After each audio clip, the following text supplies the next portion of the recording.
Well, now the day of the dawn of the. It's the final day. This is the final Ace Attorney day. Ace Attorney, Apollo Justice Ace Attorney, at least. Apollo Justice Ace Attorney trilogy, at very least. Apollo Justice Ace Attorney Spirit of Justice game, final DLC case, final part 2. In theaters now, like it's an anime movie.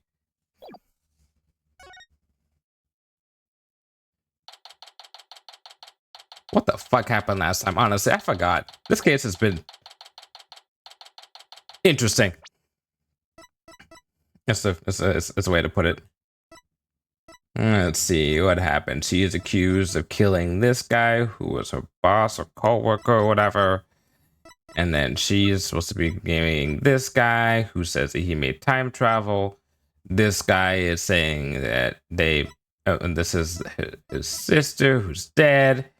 I'm guessing some chemistry between these two. And then this guy is probably the killer because there's nobody else around. He looks like an anime character. And then they made 2 weddings happen, which we found out because here was one picture of one wedding, and then here was one picture of another one. Here's one picture of one wedding. There's a picture of another wedding, but we don't have the evidence of that. Where is that evidence? Oh. But it was 2 weddings. What? So the whole time traveling thing was just a ruse to put on by the guests at the reception? Looks like it. I knew there had to be some kind of trick to it. Wow, 2 wedding receptions. Can you imagine? I wonder how much that must have cost them. Well, I mean, they're rich, but still, yeah, I guess a lot. I have no idea. But if you have to ask, you're not rich enough to want to know. Still, if you've got the money, it's a pretty good way to cover things up if you ask me. You got that right. I'm sure I would have been completely fooled. Hi, I'm back. Hey, Maya. Are you all set to go? That's right, Maya's here. Yep, ready when you are. So, what should we start with? Let's start with reviewing what we learned at the trial. What Ellen thought was time travel was really just a performance put on by the Sprockets. But other than that, it seems like what Ellen told us was actually all true. So what really matters right now is identity of the mysterious person, the mysterious person Ellen said she saw while she was being attacked. So who is this mystery person? That's the $1 million question, I'm afraid. But if we want to clear Ellen of any suspicion, then figuring out who they are is key. I think I'll take toilets for 200 instead, Mr. Wright. Well, at least there were only so many people at the airship that night. And we know who the mastermind of the whole cover-up plot was too, so that's good. You mean the groom, Soren Sprocket, right? Exactly. He might know something that could help us out. So, what am I doing here? Yeah, what are you doing there, Larry?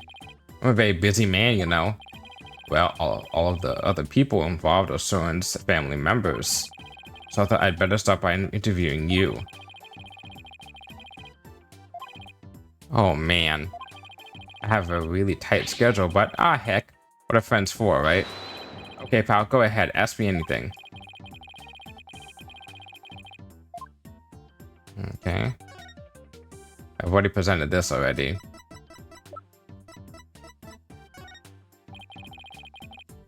What are you showing me this for? You took this picture. What the fuck? Damn, doesn't give a shit.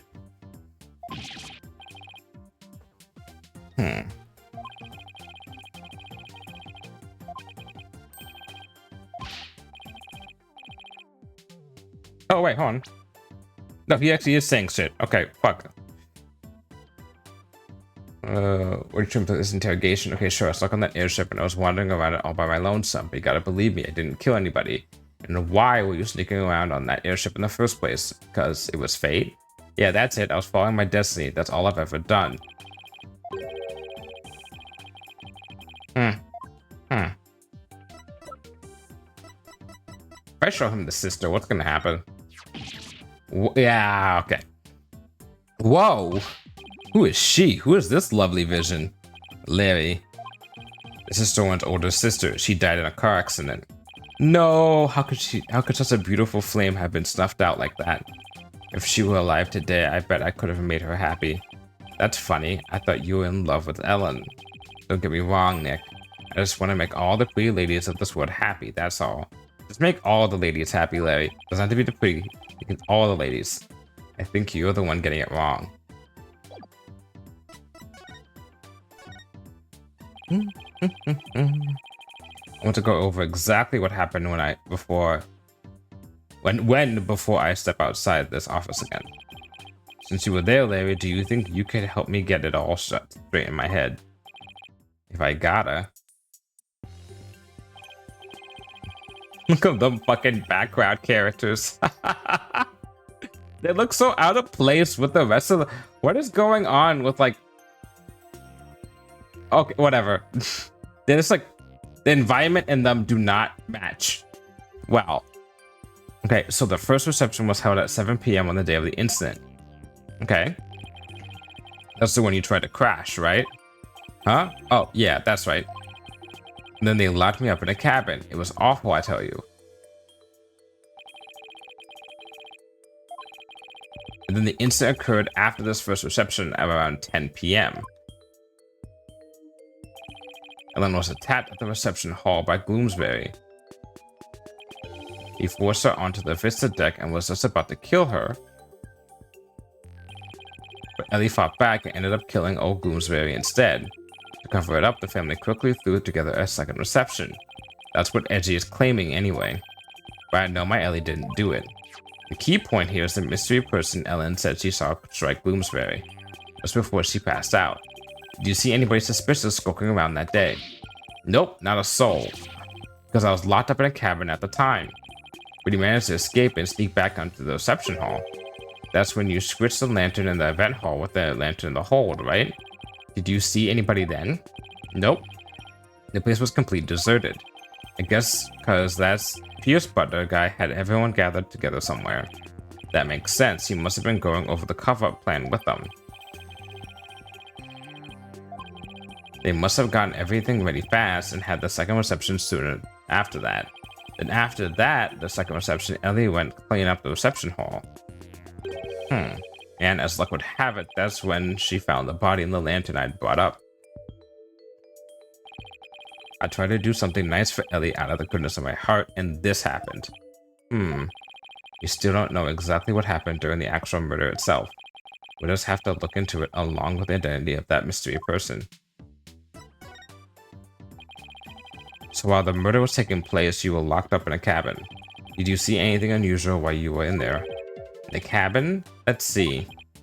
Well, there was that pterodactyl flying through the sky. That's pretty unusual.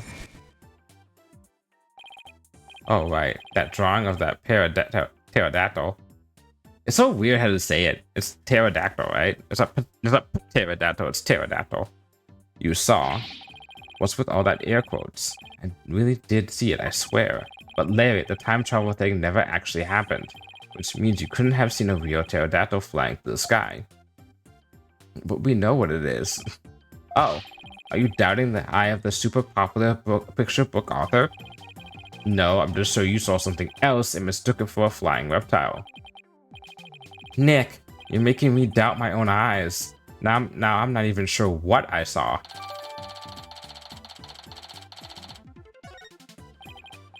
Either way, you have no idea what actually happened at the real scene of the murder.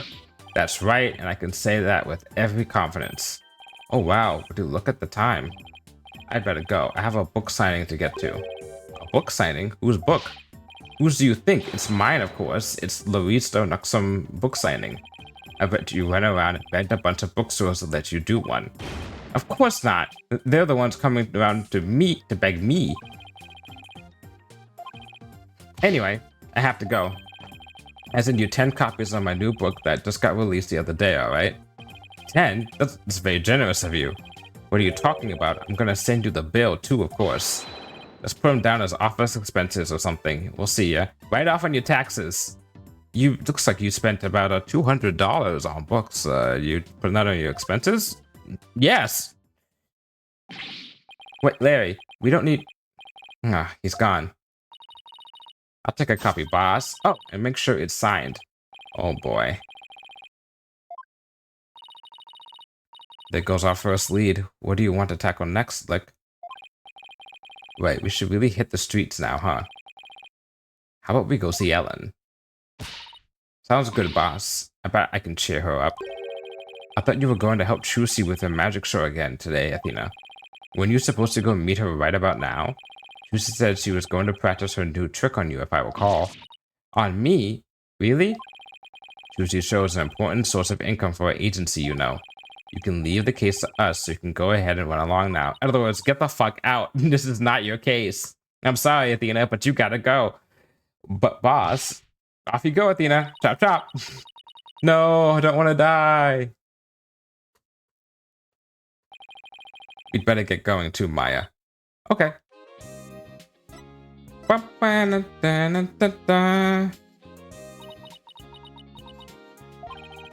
the long face, Maya? I can't believe time travel isn't real after all. I see. I thought I'd go back in time and see real dinosaurs and ninjas and stuff. Yeah, too bad, huh? So what should we do? Oh, I don't know. I mean, shouldn't we just keep investigating stuff or something? Can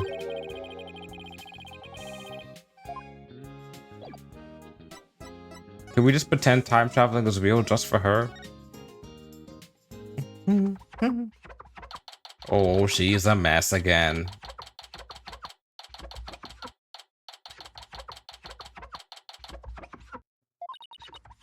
She's really embodying that if you don't like me at my worst, you can't deserve me at my best kind of thing going on. Ooh, my poor sweet Soren. I wonder how he's getting along without me. Hello, Ellen. Oh, Mr. Wright, what's going to happen to the trial, do you think? Well, first and foremost, we have to hurry up and find this mysterious person you saw just before you passed out. How did she get an iron in here? Do you know that person could be the real killer? Do you think that person could be the real killer? It's quite possible, and if we can prove that, we can clear you of all charges. Actually, would you happen to know where Soren is right now? He's usually busy with meetings all afternoon, but he should be home by evening. Is that his underwear? Do you just have his underwear with you? And you know what? I'm not gonna... I think I'd better go have a chat with him later then. Mr. Wright, don't tell me. You suspect my sweet Soren? Well, he is the one who masterminded the secret reception after the time skip. So I thought he might be able to tell us something. How could you, Mr. Wright? You can't possibly think my Soren would never kill anyone. All right. Just calm down. No, if you're not... No, not if you're accusing my Soren. Please, I'm not accusing anybody, so please put the pen and ladle down, all right? Really? Cross my heart. So for now, would you mind if I ask you a few more things about the case? Back to being calm and composed. I don't know how she does it. Could you tell me about Soren? There's nothing to tell. He's squeaky clean. Alright, okay. Let's talk about something else then. Fine, but you won't hear a peep out of me about Soren. Okay. Could you tell me about Piers Nickety then? Persnickety! His name is a pun on persnickety. The word persnickety. God damn it. Piers, which mean fuck, what does that mean again? Isn't like clean or like organized or something, or like, you know, but not like the, you know, the NSW, but just like, you know, like persnickety. Places too much emphasis on trivia or minor details. Fussy. Yeah, okay. Yeah, that sounds about right. Word of the day, persnickety. Pierce, he came to Sprocket Manor about a year ago. Okay.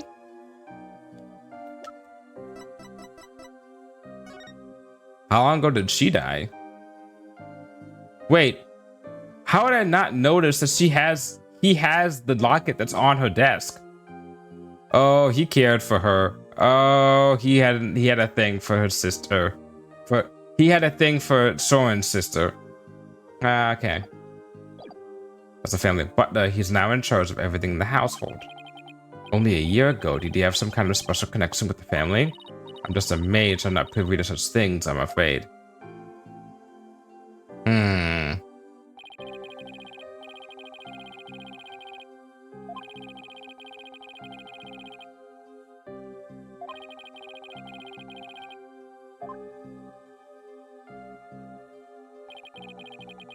But no matter how good he is at his job, how could anyone gain that much influence in a single year? I really don't know. I mean, he is an excellent butler. Wouldn't that explain it? Yeah. What you thought was time travel was really just a cover-up carried out by your in-laws. Piers said Soren was the one who ordered the whole thing. I still can't believe it, even if the second reception was fake. Soren would never use time travel for something like that. He's very serious about his time machine research, you know. I heard there's a reason he's researching time machines, actually. Something about something he wishes he could change. But isn't the whole idea of traveling back in time itself a little fantastic? Bro, once again, we live in a world where spirit mediums are a thing and are actually, like, credible. It can be used in court. Time travel, while being kind of, yeah, I guess fantastic, is not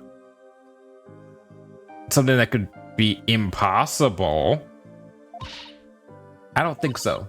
After all, Soren said real time travelers do exist. Really now? You think he knows someone who actually traveled through time? That's right.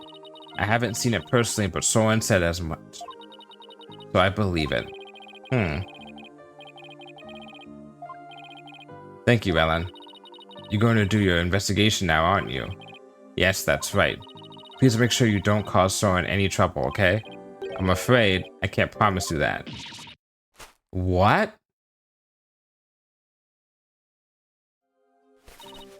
Please, whatever you do, please don't upset my poor Soren any further. I'm begging you. I'll do my best not to cause him any unnecessary trouble. Oh, that's my headphones, like... It was weird, it's like the audio like mix is like changed up on my headphones. Oh, I couldn't bear it if Soren ever came under suspicion. It was just my ears. I'd rather be found guilty myself. Don't you say that. Yikes. Ellen, please don't work yourself up like this. You don't want Soren to worry, do you?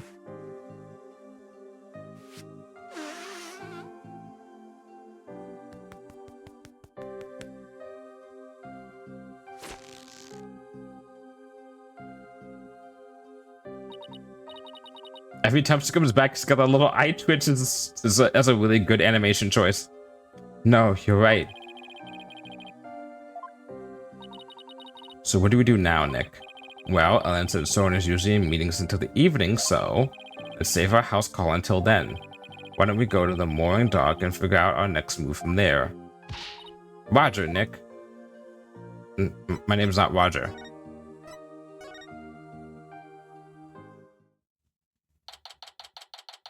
Oh, gee, if only there was something around here that looked like a pterodactyl.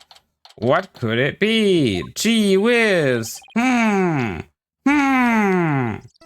Let's look at the photo again. Let's see what it looks like. Fuck, I'm gonna hit this wrong button. Okay. Wow. Which means, wow, it looks like that. What looks like that in this area? So where should we start? Let's see. Are there any places we haven't examined yet? We already investigated the reception hall and Sprocket Manor. I know, we haven't looked at the Vista deck of the hold yet. You're right. We still got some pretty important places left to examine, don't we? The Vista deck is the actual scene of the murder, right? And the lantern is the lantern with the body it was stored in the hold. I think there's a good chance we'll find some important clues in those locations. Do we know how to get to the hold? Good question. The clue is labeled in the diagram of the airship in this pamphlet. There it is. Bottom right. Well, what are we waiting for? Let's go.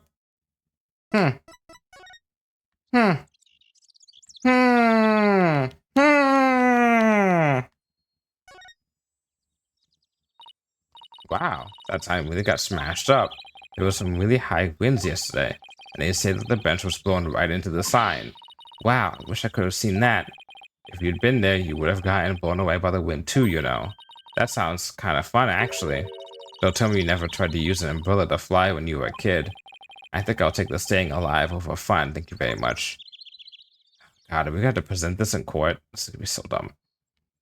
And then once we do this, if we prove this, then that means that the blimp was not in the sky currently, because it's facing the opposite direction, which means the blimp was facing out this way. And then that's what Larry saw when he looked outside, which means that no one would have fallen to their death, right? So in other words, the guy who was attacking her wasn't trying to throw her off, because literally they were just on the land, which means he had another reason for bringing her over to the side of the blimp, is my thought.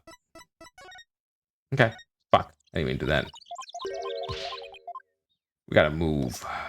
We gotta smooth.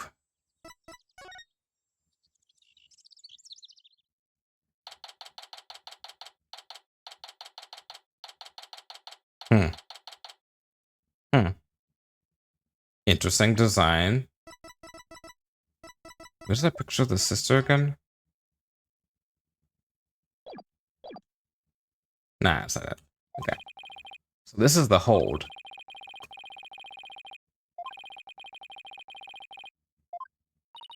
Hey, Nick. Weren't we supposed to need a key card to get in here? Huh? You're right. I wonder why it was unlocked. How's it going, Mr. Wright? How's Emma? Emma, what are you doing here? Just a little independent investigating for my own sake. Gotta keep the mind sharp. We'd like to investigate the hold ourselves. Would that be alright? Yeah, sure. The police just finished their examination anyway. Thanks. We'll just take a quick look around then. Oh, right. You should know that the floor doubles as a huge lift. You can use that lever way back there to raise it up to the Vista deck. The police inspected it already, but didn't find anything of particular interest, it seems. We do go up to the Vista deck with the lift. Be careful not to fall off. Got it. Thanks. That goes double for you, Maya. Yes, ma'am. Well, let's go. Let's get the show on the road. Wait, no, if the lift is at the top, then maybe he would be a danger of falling off to the death, even if the blimp was parked at the time of the incident. Any progress with the investigation? Nothing conclusive yet, I'm afraid. Almost everybody was involved with the cover-up, so it's hard to know who or what to believe. I know what you mean. Unless you have some compelling evidence, I'm afraid it's going to be a tough trial for you. You're telling me. There isn't much time left, so I've just got to make do and see what I can turn up. It's the Bulls! The stars of the show!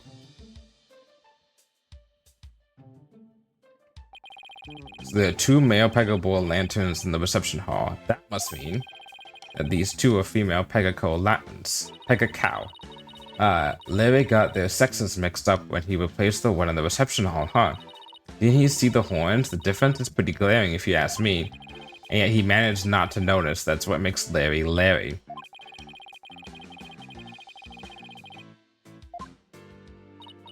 Oh, Mr. Wright? You know that lantern the victim was found inside of the reception hall?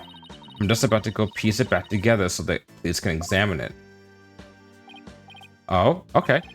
We'll stop by for a look too once you're done fixing it. Oh, can we help? Also, are those things floating?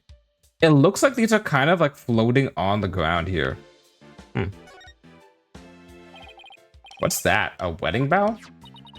According to the pamphlet. It's used on the Vista deck during wedding ceremonies to bless the newlyweds. I guess they disassemble and store it away here in the hold when it's not being used. A plane! It's a bird! It's Superman! No, it's a plane! Oh, look, Nick, it's an airplane. I wonder if someone built that one, too. Hey, why don't we take it for a spin? Just a quick tour around the neighborhood. And who do you propose is going to pilot that wooden death trap? Me, of course. Who else? Don't you worry, I've seen people fly on airplanes on TV plenty of times. I think I'll pass.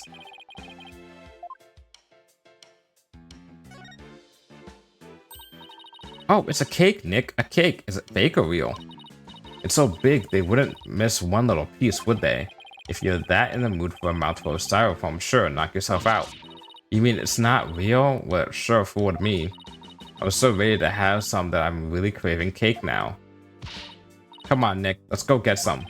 Maybe after the trial is over. Yay, we get some cake. I'm a fan of, like, pound cake. Oh, wait, hold on. Huh? It looks like there's some fingerprints on this candelabra. Candelabra? Candelabra? How do you say that? It's candelabra. Candelabra. Damn, English. Yeah, I just got done dusting that. I was able to pull a set of left-handed prints. Do you know whose prints they are? Yes. The prints belong to the victim, Dumas Gloomsbury. Nick, I just figured out something amazing. You did? Get this. If the fingerprints on the candelabra were from his left hand, then Mr. Doom and Gloom must have been left-handed. What do you think of that? Do I have the makings of a great detective or what?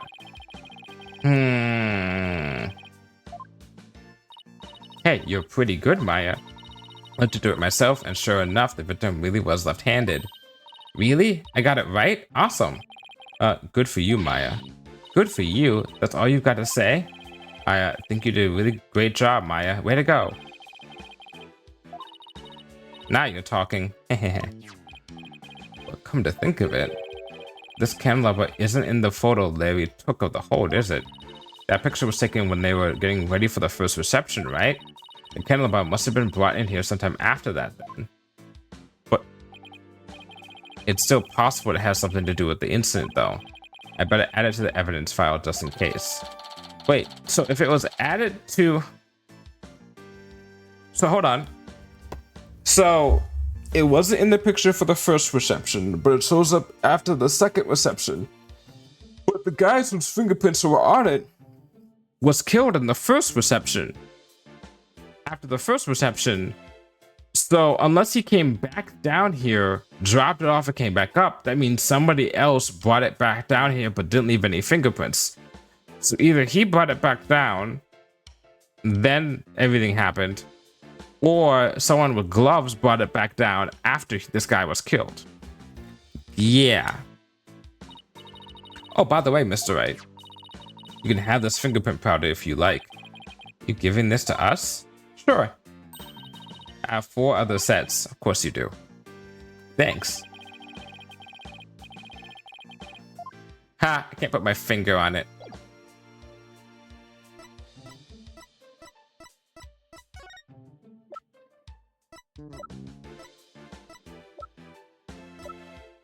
Can I present the candelabra and then we can like look at it? Something to help you with that? Actually, I was hoping it would help me move my investigation along. But that's not okay. Never mind.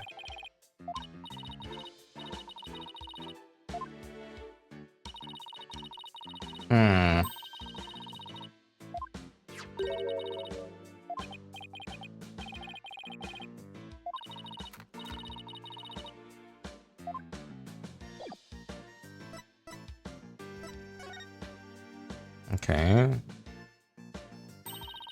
These are the flowers we saw in Davy's photo. The petals make them look like little gears. The perfect flower for the Sprocket family, huh? Maybe they were going to shower the couple with the petals? You mean kind of like how people throw rice or confetti? Yeah, like that. Only these were found at the scene of a murder instead. These must be the dishes and glasses they use for receptions. Very fancy.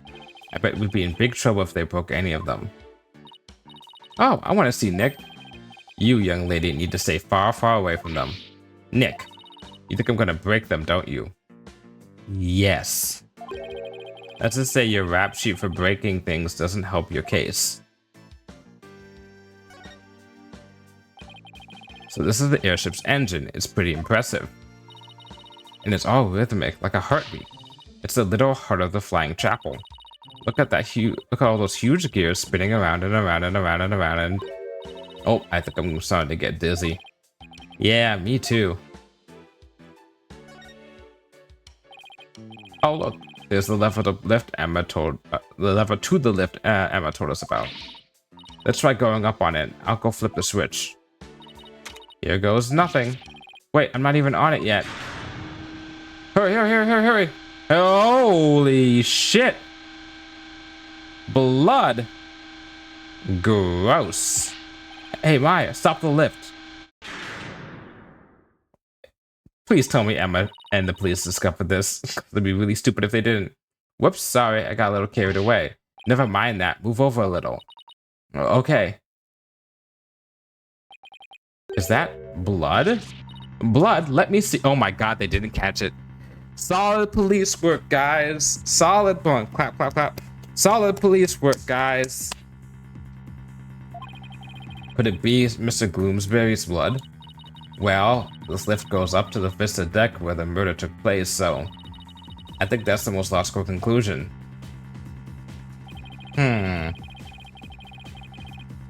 Yeah. Where's all that blood coming from? Click, click. Okay. It's unknown whose blood it is. Maya, can you bring the lift back down now? You got it. I'll go flip the switch again. There.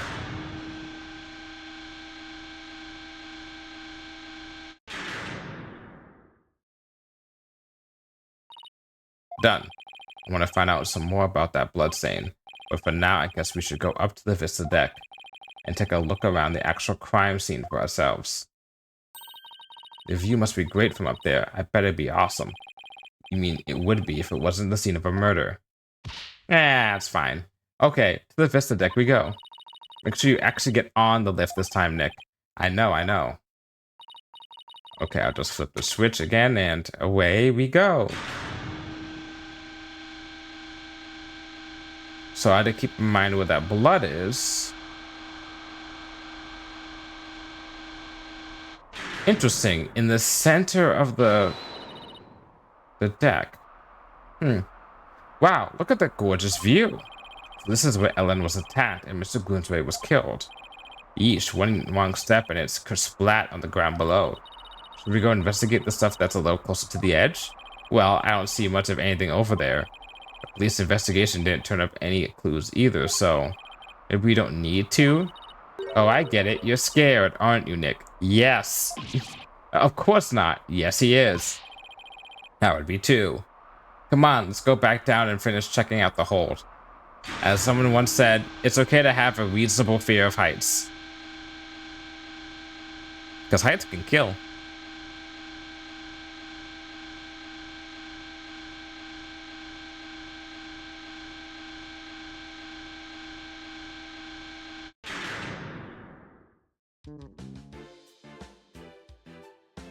Did I get everything? What the fuck? What the fuck? Is that not everything? Dun, dun, dun. Dun, dun, dun, dun, dun, dun, dun, dun, dun.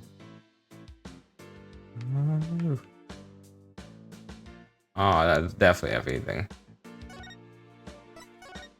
Oh god, that's where I had to go. Emma, can we check this candelabra on a little more? A little more? What do you... Oops!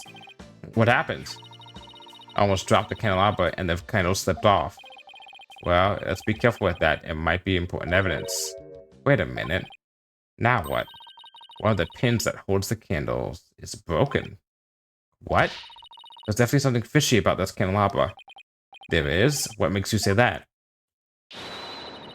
I like forensic investigators' intuition. We already dusted this for prints earlier, so let's test it with luminol this time. Just hang on, this will only take a second.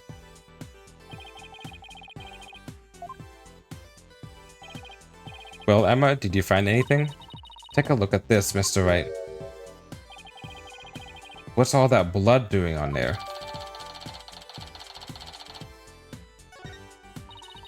Maybe somebody got hurt while they were setting up for the reception. These pins are pretty sharp, but if one of the pins is broken, it means there was some force involved. Do you think maybe somebody got stabbed? But nobody reported anything like that. And yeah, hold on. Hold the phone. And this guy has no stab. Hmm.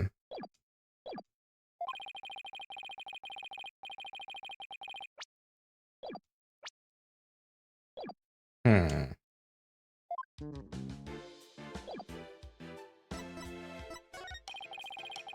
Yeah. Nope, we're good. The blood stain? Emma, about this blood stain, doesn't something about it strike you as odd? What's so odd about the victim's blood? That's not exactly... This is something about it that bothers me. Now that you mention it, I can't say I necessarily disagree with you.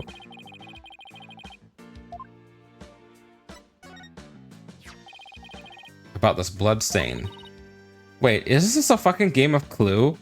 Is it gonna be like the butler and with the candlestick in the hold? Like a game of like a damn game of Clue.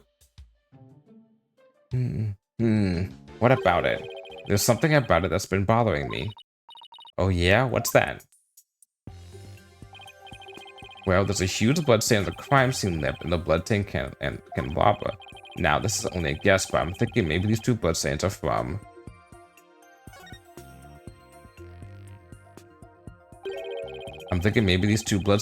the same source. I guess that is a possibility.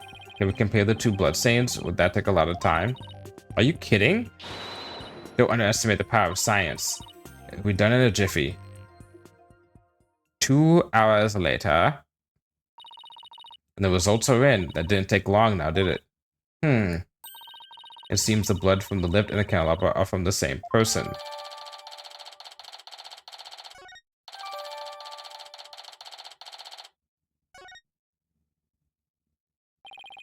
Well, the victim was clubbed to death, and there wasn't all that much blood.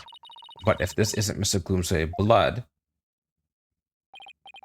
Well, this is just a guess, but what if Mr. Gloomsay stabbed someone with a candelabra pin? That would explain both the huge blood stain on the lip and the blood on the candelabra. Oh my goodness, if that's true, then that means there was somebody else present at the scene of the murder. It does, doesn't it? Yeah, wait, what the fuck? Emma, could you have this blood analyzed? Sure thing. A mysterious blood stain on a candelabra with the victim's prints on it. This might be the thing to bring back up Ellen's memory of seeing a third person. Next up, the reception hall. It might be worth taking another look around in there. The reception hall, the forensics team is in there investigating right now. Oh, they are? Well, we don't have time to just sit around, so let's go check out something else. Good idea. We can go question some people. Sounds good, Nick. Off to do some legwork then. Yep. I thought we'd head to Soren's house for starters. He was accompanying the police on the investigation here earlier, but he's probably home by now. Great, thanks. Later, Emma. It's just fucking scared that. Fuck. We're gonna go interrogate your husband, fiance, lover.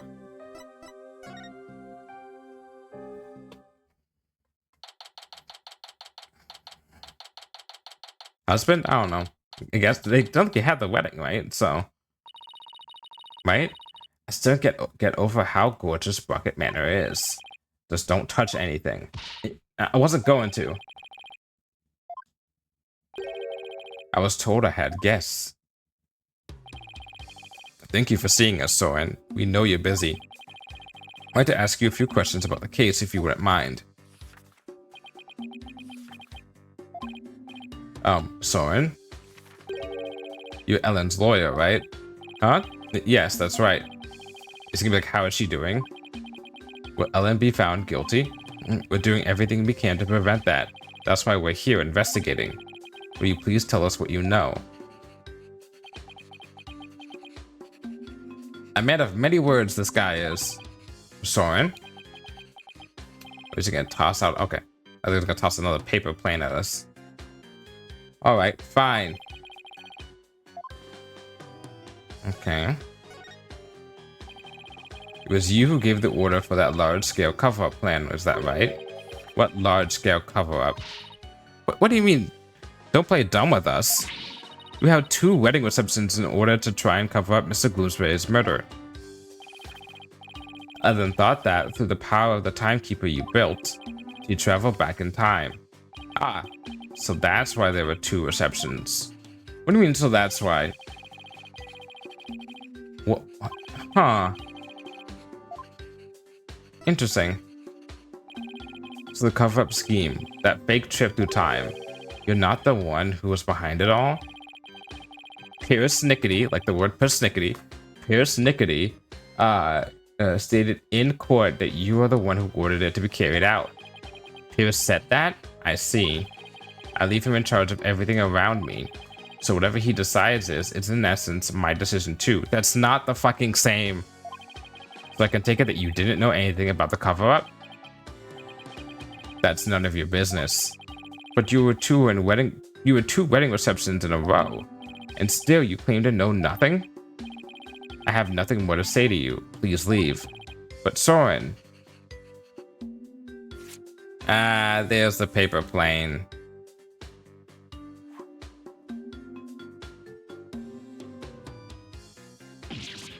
Ow. Oh, there's something written on this paper plane. Let's see. Go away. It doesn't get clearer than that, huh?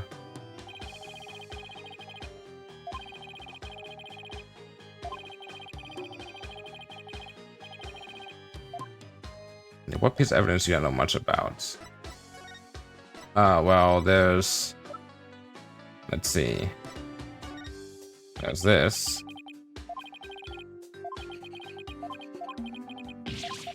Okay, so it's not that. Maybe the... Well, it's the blood?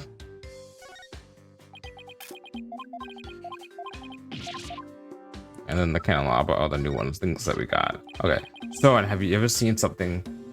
Have you seen this before? That's oh, man, starting to sweat a little bit, eh? Soren, what is it? Nothing.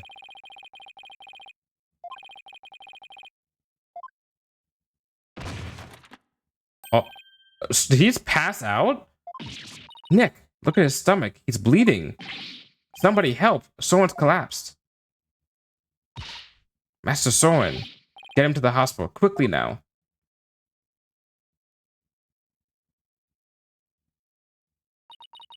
Poor Soren, that must be one serious wound.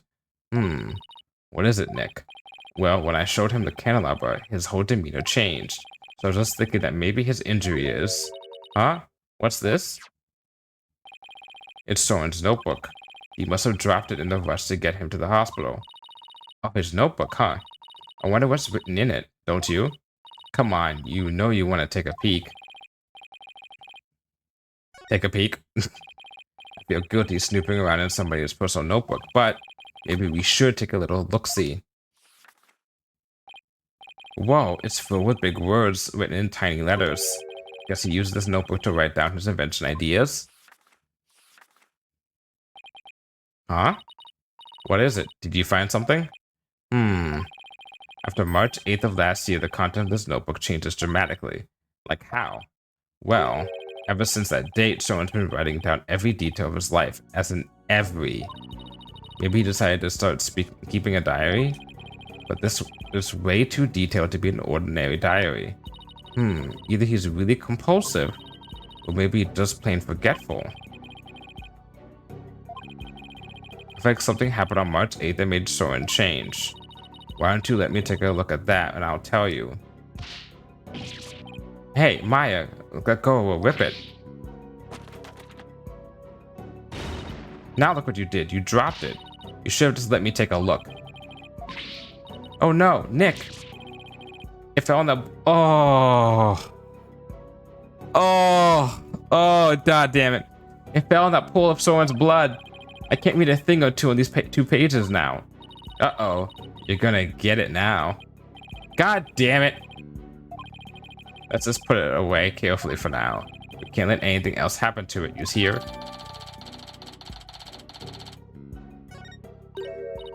Hey look, there's something sticking out of the notebook. Looks like a newspaper article. Let's see. It's about the car accident Soren's sister died in. It happened on March 8th. That's the day Soren's notebook completely changed. Oh, wow. What else does it say? Is the driver at the time of the accident was Miss Gloomsbury. It says Soren was in the car too and that he had sustained severe injuries. It is like Pierce said. Soren completely changed after the accident. Oh, we're doing the car. Please don't tell me we're doing the second case of the second game all over again. Two siblings get in a car. They crash. One's believed to be dead, the other alive, but it was switched. The second sibling gets plastic surgery to look like the first sibling. And the first sibling's the one that actually dies. And everyone thinks the second sibling's dead, but actually the first sibling is dead. Soren completely changed after the accident. They wouldn't do that, though. That would be very tacky for them to have. Yeah. But now I have to think about it. But I feel like that's not the case. Like, they wouldn't do that, right? I mean, they don't look anything alike. Like, oh god, they're only a year apart. Oh no. No. No, it can't be that. No. Not do that, no. So Gloomsbury was driving the car when they got into that accident.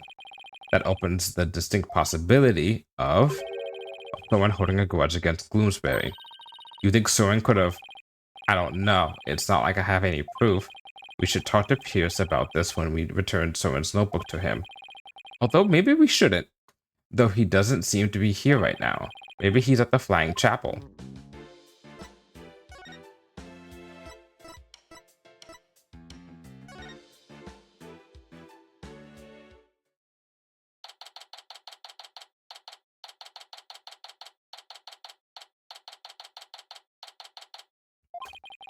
I sure hope Pierce is around here somewhere. Ah, Mr. Wright and Miss Fay. Oh, look. Hello, Pierce. We were just looking for you. I'm sorry for Master Soren's sudden departure earlier. You have my sincerest apologies. It was totally understandable, really, but shouldn't you be at his side right now? Yeah, that's a good point. Aren't you like his butler? If he's like going through surgery, shouldn't you like be there? It's fine. The other servants are with him, and I am in constant contact with them.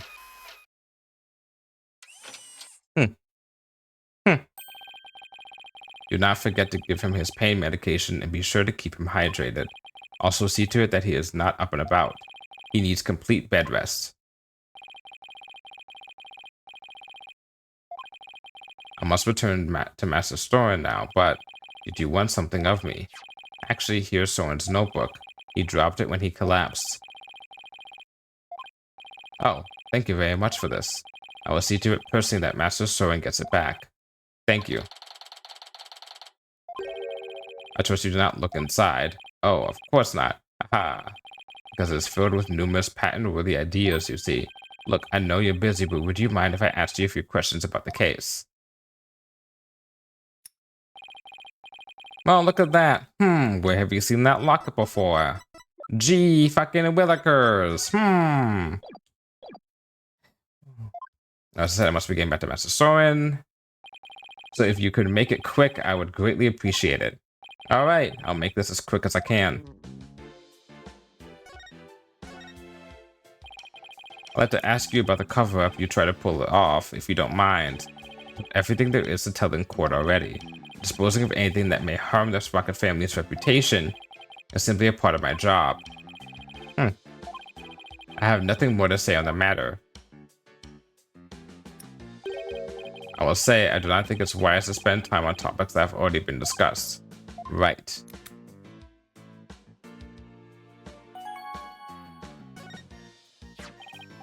Pierce, could you tell us more about this accident? Where did you find that?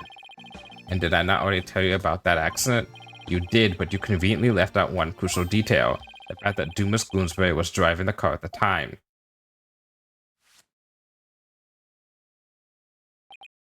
Oh, did I not mention that? I suppose it simply did not come up then.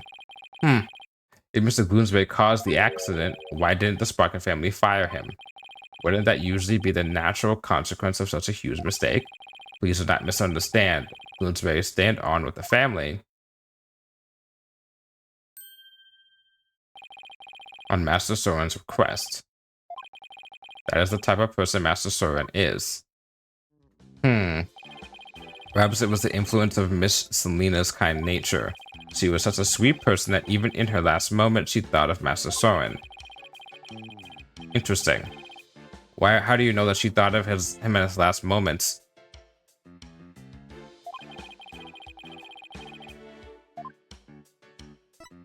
Yep, Selena's last moments. So you were present for Selena Sprocket's last moments? Yes, in my professional capacity. The accident happened on the way to a certain party. What kind of party was it? It was Miss Selena's engagement party. Bloomsbury's injuries were minor, but Miss Selena's and Master Soren's were critical. Engagement party? Oh my gosh, I wonder who she was engaged to. Gee, let's cut down the list. There's only 3 guys in this case. Huh? 3 fucking guys. It would either have to be you, or you. And it sure ain't her brother, and it probably is not this guy. So if I had to make a damn guess at who it is. They were brought to the Sprocket family's regular hospital. Well, unless they're pulling a switcheroo, and he is actually the what's it called? What's gonna be her husband, and he was like jelly or some shit. Thanks to the surgeon in charge, Master Soren pulled through. But Miss Selena, she...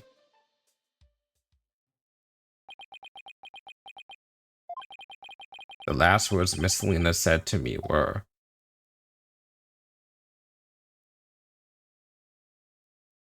"Please help Soren." Ever since then, I have attended Master Soren and tried to help him in any way I can. I see. Selena's fiancé must have been devastated. Indeed. The shock of losing Miss Selena was so great he quit being a surgeon. Huh! Huh! Gee willikers! He was a surgeon? Wait, so the surgeon who tried to save them both, was he... Yes, he was Miss Selena's fiancé. What a terrible tragedy. How awful. So where's her fiancé now? Good question. I wonder that sometimes myself. God damn it, it's him! Oh, come on. He's trying to be fucking catty about it, but it's him.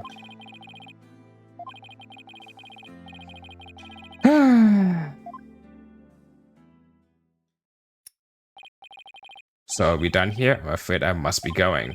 Could you please just tell me a little more about Soren?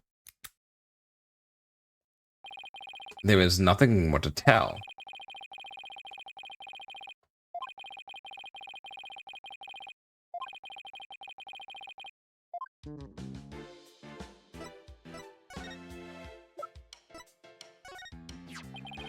Do you recognize this, Pierce? It is not really something I care to look at, but it was you and the others who tried to cover things up in the whole... Hey, Sean's online, wasn't it?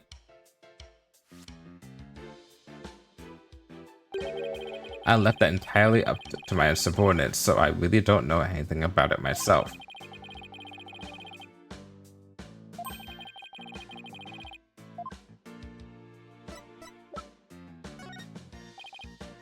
Pierce, have you ever seen this candelabra before?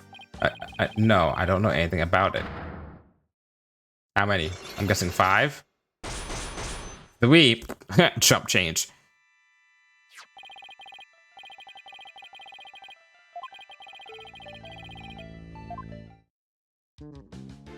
Okay. Just gonna... Do we have all the evidence for me to be doing this even? We probably do. Pierce, you're hiding something from me about this candelabra, aren't you? Isn't there a Pokemon named Candelabra or something? It's one of the candelabras from this flying chapel, is it not? Is there something special about it? Actually, yes, there's some blood on it, you see. But the blood might belong to this person. Take that! Someone had a rather nasty wound on his body, doesn't he? Yes, Master Soren is indeed injured. Are there any of the other people involved with this case injured? Not as far as I know. I see. Then let me ask you this, Pierce. You suppose Soren could have been more directly involved than you're letting on? What in the world makes you think that? Oh, I've got my reasons. Mr. Gloomsbury's fingerprints were found on this candelabra's sim, which leads me to believe that Mr. Gloomsbury stabbed Soren with it. Could not possibly think Master Soren is the one responsible for the murder. I don't have any conclusive evidence of that at the moment, but I do think he had a motive. This proves that Soren had a motive to kill Mr. Gloomsbury. Take that! Even though it was an accident, Mr. Gloomsbury was the man responsible for taking Soren's sister away. Alright, this one's probably going to be hard if I can make a guess. Let's suppose that Gloomsbury did stab Master Soren with a candelabra. Can you prove that it had anything to do with this case? He might have been stabbed at some other location for some other reason. Sorry, if I can prove it was related to this case. Oh, really? Soren's stabbing and Mr. Gloomsbury's death are definitely connected. Are they now? This is the piece of evidence that ties Soren's injury to Mr. Gloomsbury's murder. Take that! A bloodstain was found on the side of the lift that goes between the hold and the Vista deck. Its blood matches the blood that's on the candelabra. I obtained the results straight from the police, so I can assure you that this information is correct. This bloodstain on the lift indicates an important fact. It shows us that Soren's blood is on the lift, which can only mean one thing. He was there, wasn't he? Soren was at the scene of the crime. You are very astute, Mr. Wright. It appears I cannot hide this from you any longer. Very well, I will tell you everything. Everything you can tell me before I find out more information tomorrow. Yeah. At the trial. Could you tell me about Soren's injury?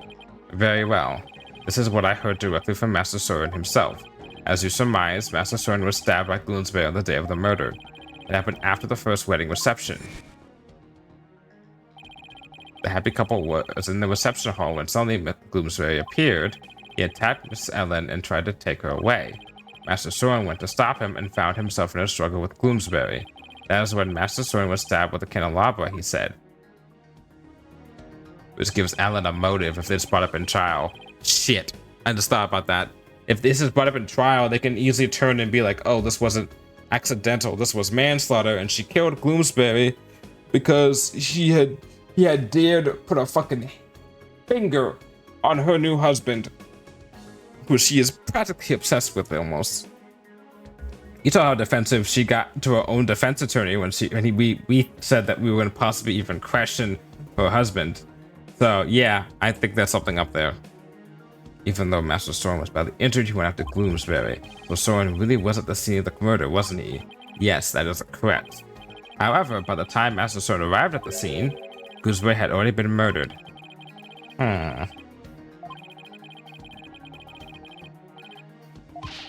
Even still, why did you try and keep such an important piece of information from me? Because that would possibly implicate, Soren, and we can't have any, bad press. I'm very sorry. Master Soren's injury and Gloomsbury's murder were not directly related, so I decided not to mention it so as not to necessarily complicate the investigation. Alright. Now then, I'm sorry, but I'm afraid I really must go now. Please excuse me. Thank you for your time. Pierce should have told us everything in the first place and saved us a lot of time. Yeah, but I guess it isn't that simple for him. He is the family butler, after all. He sure didn't make our job any easier, though, did he? But at least we learned something new. Soren was at the scene of the crime. That's true. One step forward is better than none. So what next, Nick? Let's see. The forensics team might be done investigating the reception hall by now. Let's go check it out. Sounds like a plan. This part of the case is moving faster, I think, than the previous days. Oh, we already talked to that lady on the left, probably, because she was not there the first time we came to this reception hall, I think. It looks like the police are done with their investigation in here. I wonder if it's okay for us to take a look around now. Oh, hi, Mr. Wright. Hi, Emma. Would it be alright if we investigate this room now? Sure, the police are all done, so go for it. Oh, remember that the broken lantern? I restored it to perfection. I have to say, it's some of my best work. Thanks, Emma. We'll take a good look at it, too. Oh, my stomach just went off. Well, I have to be getting back to the station. Try to mess up the crime scene if you can help it. We'll be careful. I'll be seeing you. Alrighty now. Bye, Emma, and thank you. Well, shall we get started? I don't know. I really wonder about that Pierce. Yeah, I know what you mean. He seems to have a lot of power over everybody and everything, doesn't he? Actually, what I was really wondering about is that shoulder mech of his. I mean, it's pretty amazing how many things that tiny little contraption can do. Ooh, what if that mech is actually Pierce's true control center, like his brain? Maya? And what if somewhere in Sprocket Manor he has another shiny golden body? And then during emergencies, he can switch bodies and become Super Pierce Nickety. This is what I get for trying to have a serious conversation with a super geek. Hey, there's nothing wrong with being a super geek. I bet all Ellen wants is to start her happy new life with Soren. Yeah, I bet you're right. But do you think the truth will really set her free? Ha! That's a reference. All you can do is do your job to the best of your ability. And if we can bring Ellen joy that way, all the better, right? Maya. Either way, I think true happiness can only be found in the truth. What are you looking at me like that for? I was just thinking about how wise that sounded.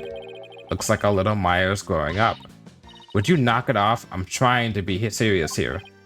Sorry.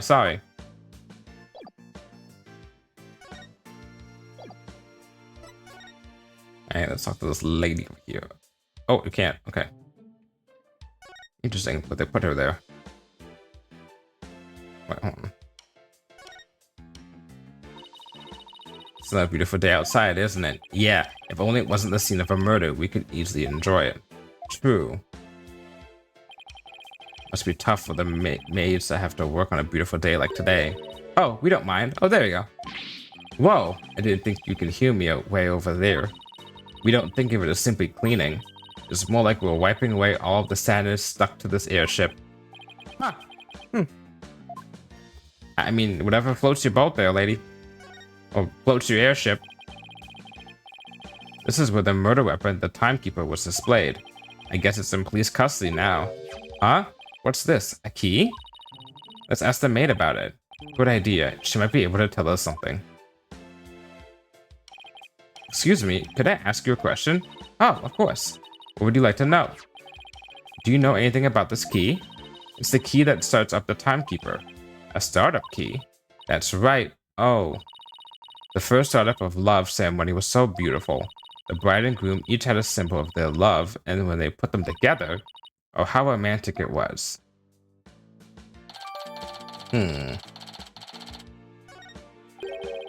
First startup of love ceremony? What exactly did that entail? Oh, it's a ceremony in which the couple activated the timekeeper together for the first time. I suppose it was kind of like a cake cutting ceremony. And what are these symbols of their love you mentioned?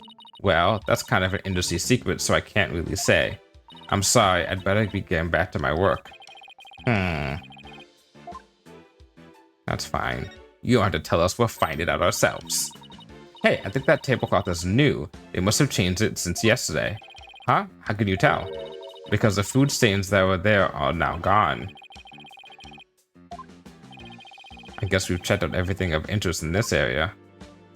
Okay. Nick! What's wrong, Maya? This hasn't moved an inch since the last time we looked at it. Look, we're in the middle of an important investigation, so try not to shout, okay? I was just hoping it had changed somehow, you know, so it would be more interesting. The last thing we need is for things to get more interesting.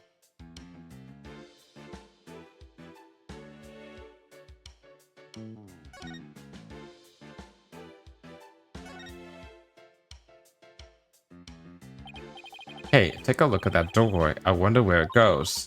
Shall we open it up and see? Wait, please don't open that. It's the emergency escape hatch. It is directly outside. You'll fall to your death. Oof, that was a close one, huh, Maya? I'll say. Hmm.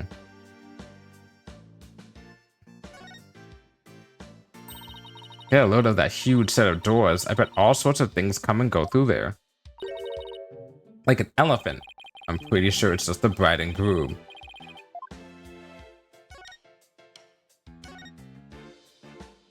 Okay. Excuse me, is the fog machine ready to use now? No, I'm afraid not. We only put dry ice in it when there's an actual reception. I see. That's too bad. Remember, kids, don't try that at home. Here's the broken lantern, all patched up. And I do mean patched, yeah. Emma said that this was some of her best work, so I know she put a lot of effort into it. It's pretty smashed up. It must have been a lot of work to piece it back together.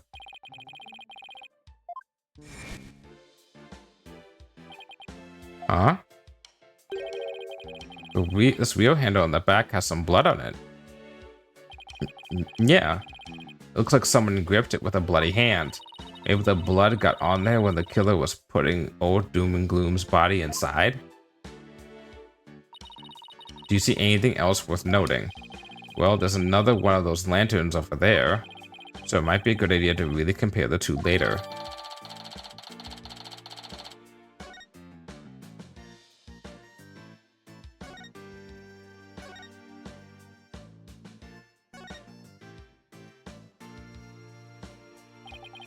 This is the unbroken peggable lantern. And this one is the one that Emma restored. Wouldn't say they look exactly the same, more that they're made up of the same parts. Wait a minute, the stuff on the back different? What is it, Maya? I think there's something off about this peggable. Well, the wing's a little bit different, I think, but it's the back. The thing that the valve is attached to looks a little bit different. Just about everything about it looks off to me. Oh, wait, no, it's not that. I'm not quite sure what it is, but some detail isn't quite right.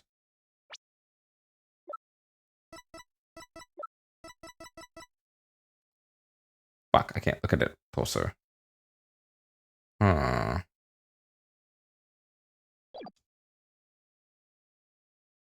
Hmm. Hmm. The hatch is different. Show me restore lantern again. The hatch is different. Hey, I know, it's this, right? What? Where? I'm thinking about the restore lantern that's off is the... Yep, color the wheel handle.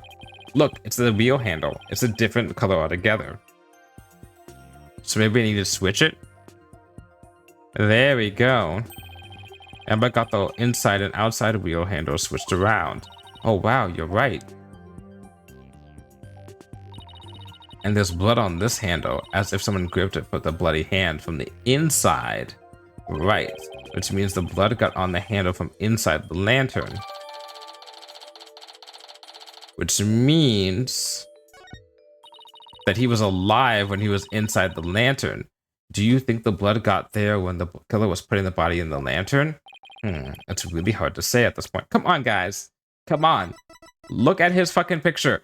Look at his hands. Look at the blood on the hands. Look at the lantern. Look at the fucking blood on the fucking wheel. It's obvious he tried to grab the inside of it from the inside and get out or something like that, or try to put himself into the lantern. Oh my god. What if he put himself into the lantern? But if that's the case, then how would he have died? Yeah, what if he put himself into the lantern and his hands were bloodied? So all we have to do is put a luminol test. To prove our point, we have to put a luminol test on the outside handle and see if there's blood on that. That may happen in court, though. Well, not outside. So basically, right? So that one has blood on it. So the inside's the bronze one. So my theory is correct. The inside, even though it has no blood on it, actually does have blood on it. It's been wiped away.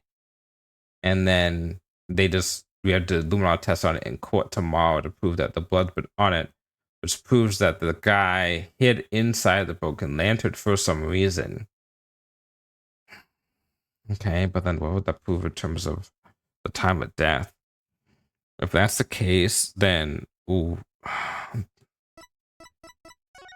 he was found like this. So let's say you faked his death. So you open the door, he's already dead. He succumbs to his injuries when he's already in the lantern, right? Like it falls over, he's dead already. That could be possible. What are you two doing here? Wait, what are you doing here? What are you doing here? Bro! Didn't you get stabbed in the stomach? Go fucking to the hospital. Soren, shouldn't you be resting in bed? You're injured. How do you know about that? Never mind. Wait, what the fuck? My notebook. Have you seen my notebook? I can't find it anywhere. My notebook. I need my notebook. My notebook. I have to have. Master Soren. Master Soren, I told you to stay in bed. My notebook. Here you go.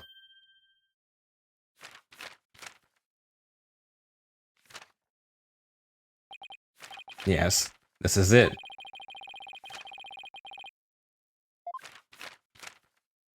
Oh god, we're gonna have to have Athena help us with this.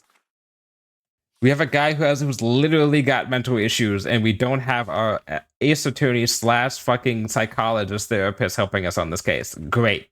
Absolutely fucking great. Alright. Phew. So, do you mind if I talk to you for a minute? I cannot allow you to do that. That makes sense. What if his wound were to open up again? He needs to rest. I guess you're right. Now, if you excuse us, Master Soren, let us retire. All right. There they go. Pierce is right. I guess he really isn't in any condition to be questioned.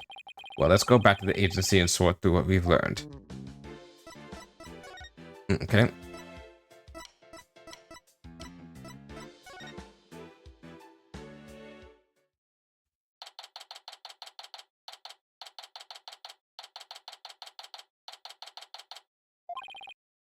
We're back. Anybody here?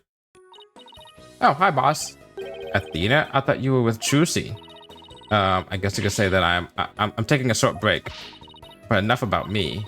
What about the investigation? Did you find out anything? Well, it turns out the third person Ellen says he saw at the crime scene might have been Soren Sprocket. What? Really? I always thought he seemed suspicious. The thing is, by the time Soren got to the Vista deck, the murder had already occurred, apparently. No way, I don't buy that, not for a second. It's a cover-up, I tell you. That's certainly a possibility. And as a lawyer, it's certainly a possibility I have to pursue, but what? It's your job, right? So pursue the heck out of it. Just do it. Just do it! Yeah, but is that really what's best for Ellen?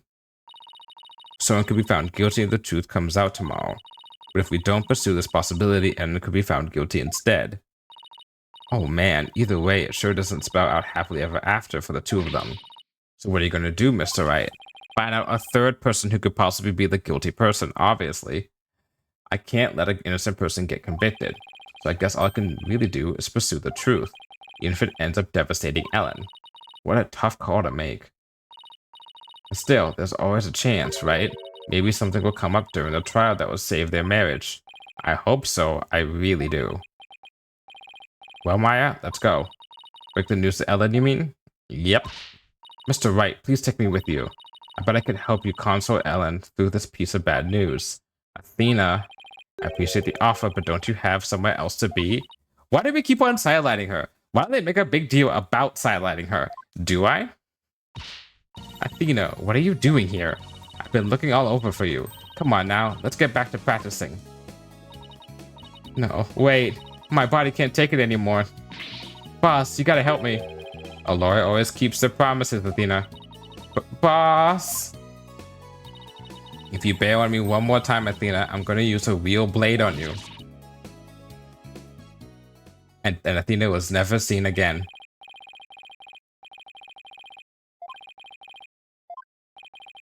Come on, Maya. We'd better get going.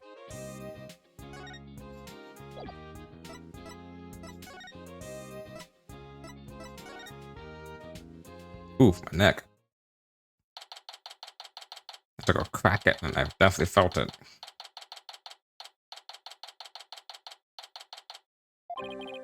Hello, Ellen.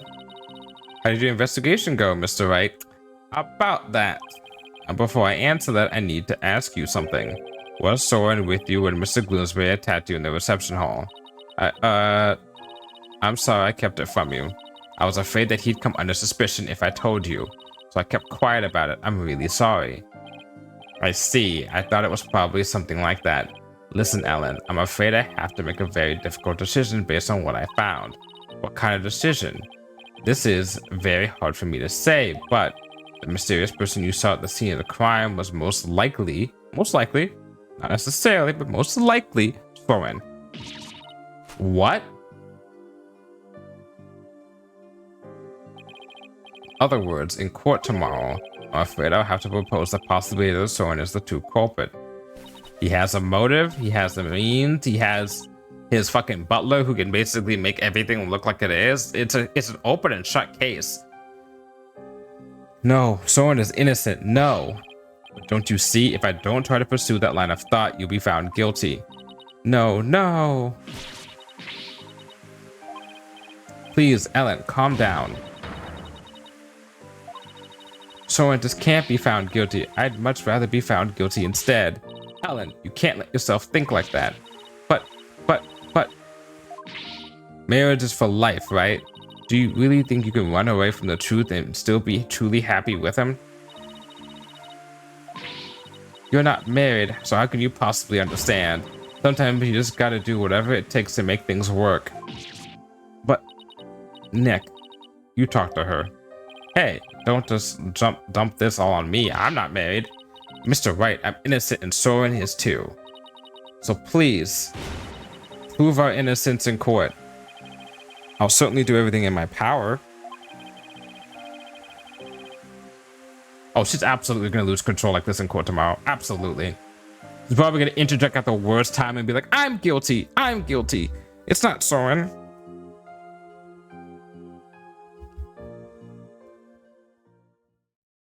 That was really quick. The first investigation was much longer than that. All right, I'm gonna take a quick break and go to the restroom, maybe grab some food, and be right back.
Okay, I'm back.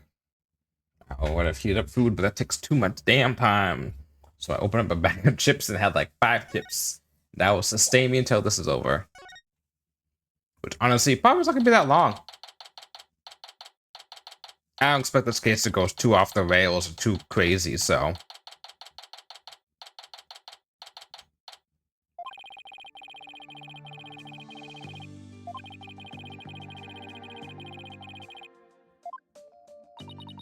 Mr. Wright.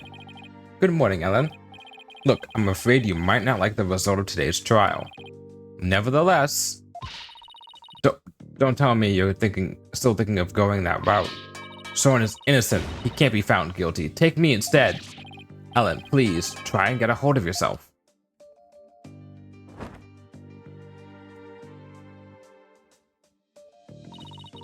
I believe in Soren with all my heart. So how dare you doubt him? Regardless of which one of them is found guilty today, it's going to be devastating for Ellen, isn't it? We'll just have to do everything we can. That's the best we can do, you know? The trial's about to begin, Mr. Wright. Alright, let's go, Maya. Yeah. We didn't see Edgeworth at all yesterday.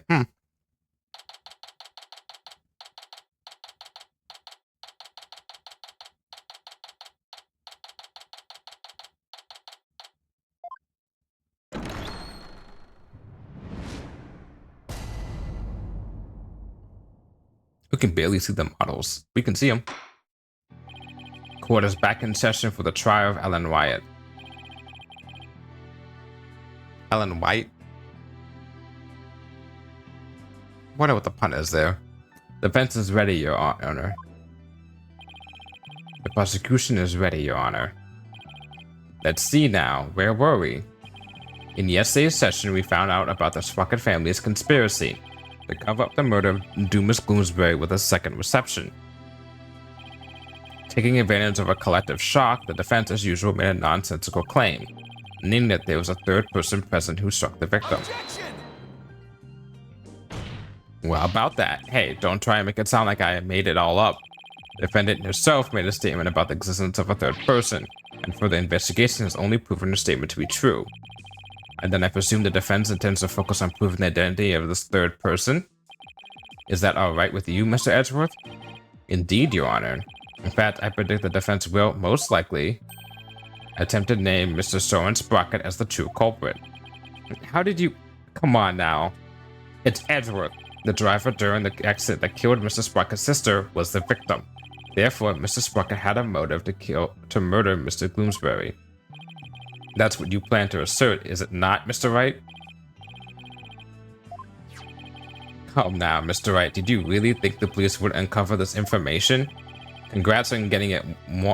Congrats on getting it on one. Oh, congrats on getting it in one. Congrats on getting it in one, Mr. Edgeworth. But there we go. Already starting. You're wrong. Soren didn't do it. He's innocent. Miss Wyatt, please.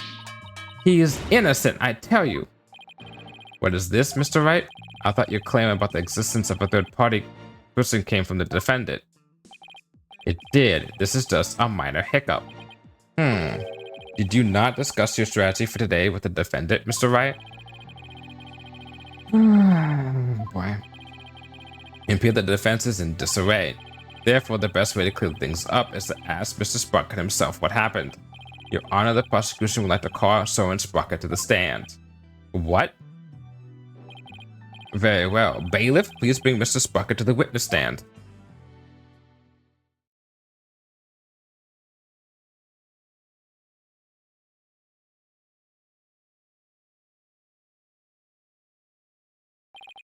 Witness, please state your name and occupation. Doop, doop, bow.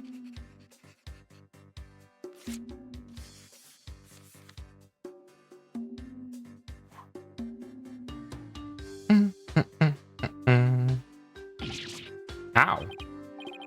There's something written on this paper airplane. Probably Soren Sprocket and then his, what CEO or inventor or whatever. Let's see. Soren Sprocket, Managing Director of Sprocket's Aviation.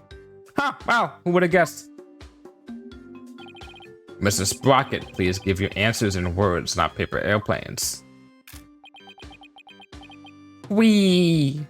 Wee! Look at my plane! Wee! Now then, Mr. Sprocket, please tell that doubting lawyer there what really happened at the time of the crime.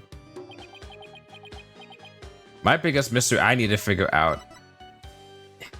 My biggest question is the notes that he has in his notebook that detail every single thing that he does that happened after March 8th. Is that a memory thing? Is that a trauma response thing? There's something up with that. Let's say hypothetically, let's go crazy. Let's say hypothetically that Soren is not, he's not Soren, and that's actually Selena.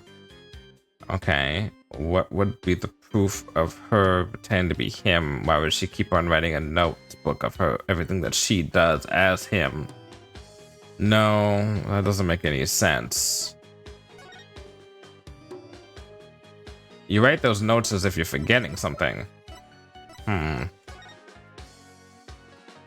severe injuries. That's the thing you had to focus on. Soren was also involved with the car and suffered severe injuries. Well, Mr. Sprocket?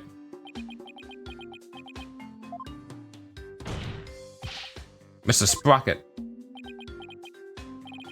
All right. You want me to talk about what happened when the crime occurred? In other words, after the first wedding reception, when Ellen and I were in the reception hall, right? Okay, yeah, sure, fine, let's go. All right, first testimony, let's fucking go. Why did I say it like that? I was stabbed by Dumas in the reception hall and I collapsed to the floor. The next thing I saw was Ellen and Dumas on the Vista deck. I knew Ellen was in danger, so I headed for the Vista deck. But when I got there, Dumas was already... I don't want to believe it, but it must have been Ellen. Nothing else makes sense. Wait just a minute here. You actually think Miss Wyatt killed the victim? That's right. But why are you shaking? Dumas was killed by Ellen. You're shaking your arm right there. I can see that. This is unbelievable. How can you suspect your bride, the woman you love? Objection!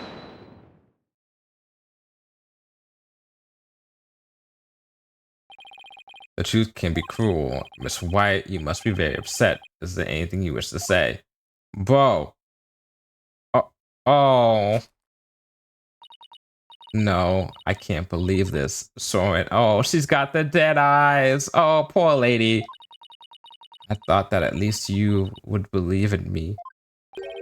The best way now to show your love for your groom is to admit your guilt and try to atone.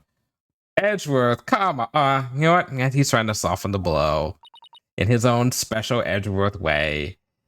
I'll be a prick about it. Soren. Mr. Edgeworth, I haven't even cross-examined the witness yet. And quit picking on the clearly distraught. Yeah, that's so not cool, Mr. Edgeworth. Court is where we seek the truth. And the truth is unyielding even to the whole truly pitiful. Mr. Edgeworth really took everything that he learned and he was like, okay, we gotta find the truth. I just don't care about how I get to the truth as long as we get to the truth properly. But like, he's now fucking, he swung too much the other way. I find it distasteful to make a lady cry. At 2, Your Honor? So what are you going to do, Nick? If the third person Ellen saw on the Vista deck was Soren, then we have to prove Soren was there at the time of the murder. I don't see any obvious inconsistencies with his testimony, but we have to push forward. In other words, it's press central time.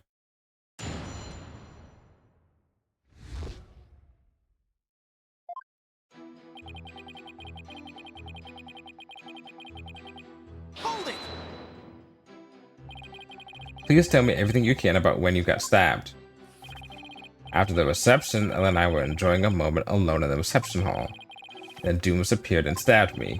He grabbed Ellen and the timekeeper and left the reception hall. A second. There we go. Did Mr. Gloomsbury say anything at the time? I don't remember.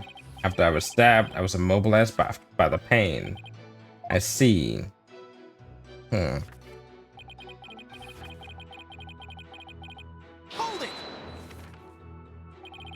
The vista deck, huh?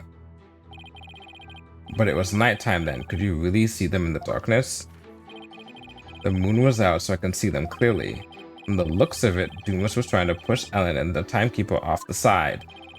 So you saw the defendant about to be thrown off the airship, you say? That's right. In such a desperate situation, it would only be natural for her to fight for her life. And the murder weapon was right there and within her grasp.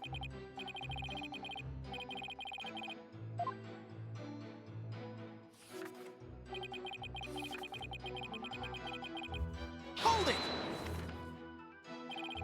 I understand that your bride was in danger, but were you really able to move with a stab wound to the gut? I was desperately trying to push the pain out of my mind. I see, so adrenaline kicked in and you gave you strength. Is that right? That's right. I almost passed out several times as I made my way to the vista deck.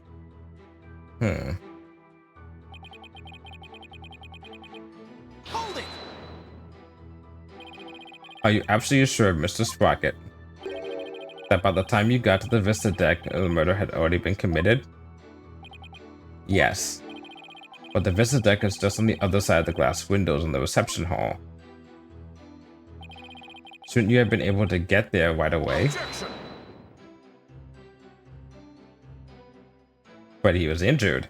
So you're gonna say, Mr. Wright, have you investigated nothing? The only way to the vista deck is to go to the hold and take the lift. Oh, I see what you're saying.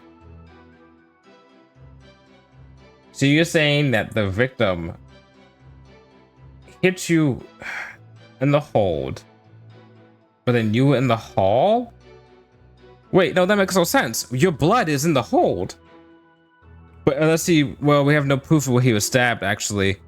We actually don't have any proof of where he was stabbed. We just know where he has blood lost. Huh. Let's see.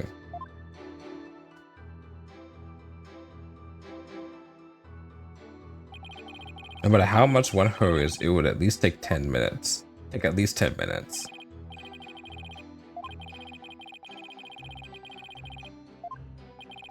Do you have any ideas for me, Maya? It's definitely easier to prove that someone did go to the hold than not. I mean, you can't leave anything if you don't go someplace, right?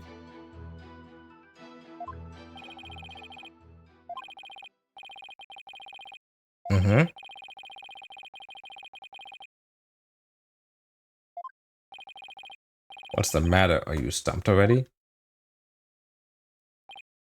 No, I'm far from stumped, Mr. Edgeworth. Is it the key card? I know for a fact that Mr. Sprocket didn't go to the hold. Oh, duh. Yeah, the key card records. Where are those? There we go. There we go. If that was Doomis, and then that was Pierce. Okay. You and your paper thin bluffs. Mr. Sprocket's bloodstain on the lift proves he went through the hold. So what possible proof could you have that he did not, in fact, go through there? You want proof? I've got it. What, Mr. Wright? This proves that Mr. Sprocket didn't go through the hold. Take that! As anyone can see from the hold entry record, there's absolutely no mention of Soren Sprocket entering the hold. The event asserts that Mr. Sprocket used a different route to get to the vista deck. Yeah, assert all you want, Mr. Wright, but can you actually prove another route exists?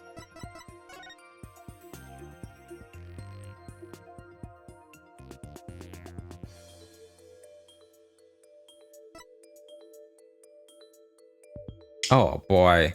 Oh boy. Yeah, we can. Can I prove existence of another route to the vista deck, you ask? I can. I can prove it.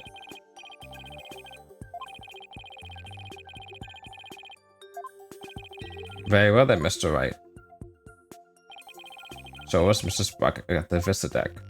He made for the vista deck through here. Take that! To save his bride from danger, Mr. Sprocket opened the escape hatch and made his way along the outside wall to the Vista deck. Isn't that right, Mr. Sprocket?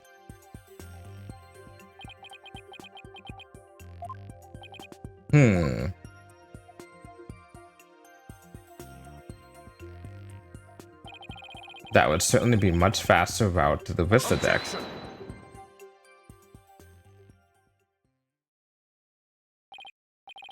I'm disappointed, Mr. Wright. Is that really the best you can muster?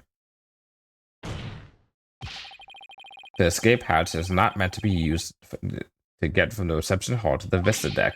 One slip and that's all it would take for Mr. Sprocket to plunge to his death. I have to agree the defense's claim is really stretching it. I understand how it sounds, Your Honor. But at this point, it's too early to definitively say that he didn't go that way. So that's what you're going with then, I take it. Of course, Your Honor. This is real life, Mr. Wright, not some cinematic drivel or comic book. Are you sure about that? Do you have some sort of logical explanation to share that would convince us of your claim? I do. Are you sure, Nick?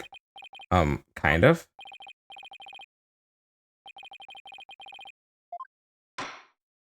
What? On what do you base your theory that Mr. Sprocket made his way along the outside? My theory is that it's able to go along the outside wall despite the dangers based on... Oh my god, we're doing this. To save the bride he loves, the groom risked his life and rushed to her side. Mr. Sprocket was able to make it to the Vista deck despite the danger because of the power of love. The power of love? That love is a source of strength that can help anyone overcome any obstacle. I think I can relate thanks to my own long, happy marriage. Objection! Power of love, you say? That kind of illogical argument is hardly viable in the court of law. Wouldn't you agree, Your Honor? Nope. I'm afraid not, Mr. Edgeworth. You should never underestimate the power of love. In other words, get a partner. You'll understand one day when you get married, which I won't. Wow, Edgeworth. Exactly what is so wrong with wishing to remain unmet? Damn. Never mind all this unscientific nonsense. Are you aware, Mr. Wright, that at the time of the crime, there was a huge propeller turning at 4 speed between the hatch and the Vista deck? If a person were to go outside through the hatch,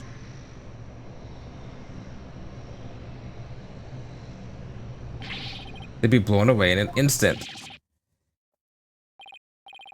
Where does your power of love get you now, Mr. Wright? It's funny you mentioned that, because I see now where this is going.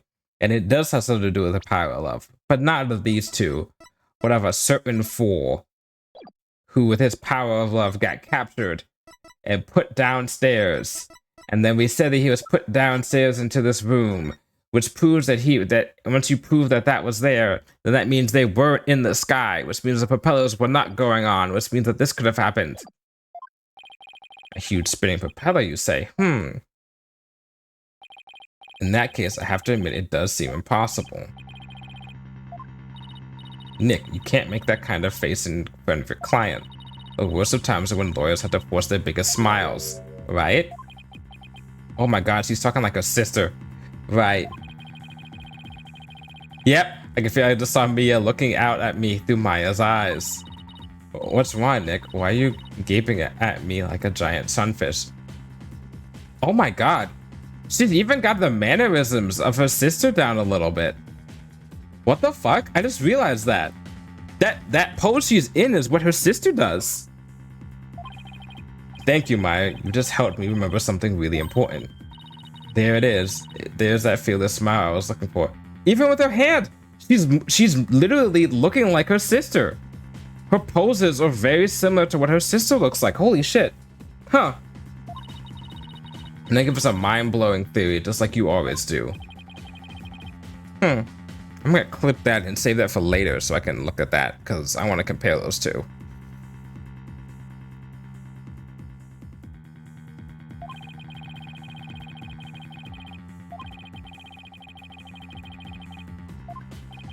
Your Honor, Mr. Wright only makes that ridiculous face when his back is pressed against the wall. Therefore, please do hurry and give your ruling before... Nope. You're scared, Edgeworth. You're scared. Mr. Edgeworth, it's still far too early to discount my theory. What are you talking about? The airship's large spinning propellers have already shredded it to pieces. But what if you think a little more outside the box? I'm sure we can find a way he could have made it. Stop trying to stall, Mr. Wright, and show us how it could have been remotely possible, if at all. I must agree with Mr. Edgeworth. Very well, Your Honor.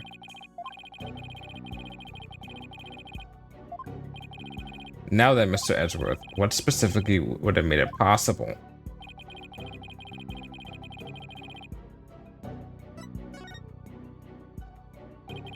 What allowed Mr. Sprocket to go through the outside wall in spite of the propellers? I answered that very quickly. Holy shit. In the location of the flying chapel at the time of the crime. Location of the flying chapel, but wasn't it flying high in the sky? No, Your Honor, I'm afraid it wasn't. What? Then where was it? That's right. Because even without the painting, think about it, we know for a fact the first wedding reception was over. And the first wedding reception is over. There's no guarantee that the flying chapel was still flying at that point because the wedding's already over. At the time of the murder, the airship wasn't flying through the sky, but more to the ground. What? And if the airship wasn't flying, then that means the propellers weren't turning. And then we had to prove it. In which case,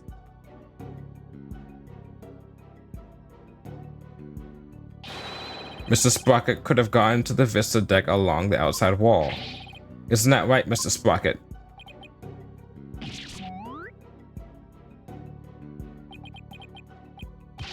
I don't remember. If he has to write every single detail about himself and what he's doing, and he's forgetful, how is he good at doing his calculations and being an inventor? Even if the propellers weren't turning, it would have been far too risky to go that way. Ah, but Mr. Edgeworth, you're forgetting about the power of love. Yes, the amazing power of love. Not this again. Ask us to prove it? Very well, for the sake of argument, let's assume the so-called power of love made it possible for Mr. Sprocket to move along the outside wall of the airship. Can you prove the airship was tied to the ground as a claim, Mr. Wright? There we go! Finally, the moment of truth. Lie. Yes, we do. Yes, we do. You can prove it, can't you? Can we? Maya, can you think of anything they can use to prove it? Can't say I can. Oh, wait. Didn't somebody see something outside a window at the time of the crime? I think I remember someone saying as much. Yes, I do. Well, what are you waiting for? This piece of evidence shows what was outside the airship at the time of the crime. Gee willikers! This piece of evidence shows what was outside the airship at the time of the murder. What kind of lousy drawing is that? A drawing made by Larry Butts. And what can you prove with that poor attempt at artistry? Larry made this drawing before he switched the lanterns, so it must have been right around when the murder was being committed. Now, if I could direct the court's attention here. Is that a pterodactyl? Does that mean that the airship was actually went back in time to the Cretaceous period?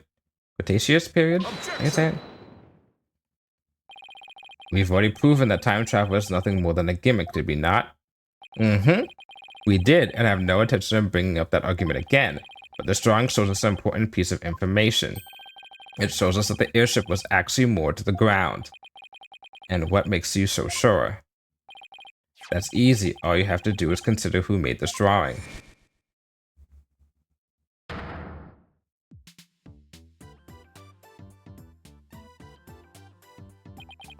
Larry.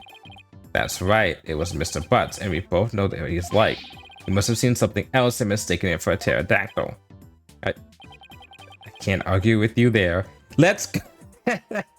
All it takes is for Larry to come in, for Edward to be like, you know what, you're right, you got a point. Yeah. He's here too. Hey, to wait just one doggone second there. What kind of moron do you guys take me for? saw with my own eyes. A pterodactyl flew right by the window, I tell you. I have the sharp eyes of an artist. Don't you believe me? No. Nick? Nope. Some fans you guys are. What about the judge? You believe me, right, Your Honor? No.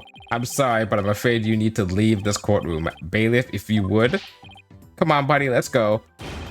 Why doesn't anybody believe me?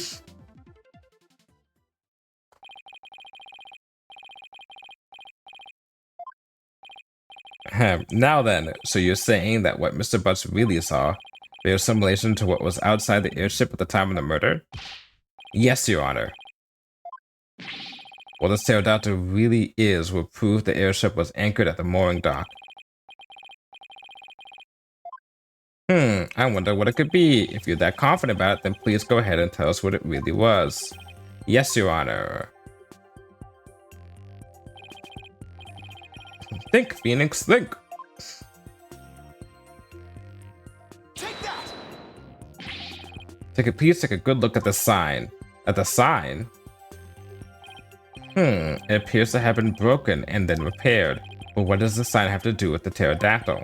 Please focus on this part of the sign. The part that was broken off and got reattached? What about it? How about if we turn it like this? Oh, that shape. It's the pterodactyl in the drawing. Upside down. What Mr. Butts actually saw was this chunk as it was being blown through the air by the wind.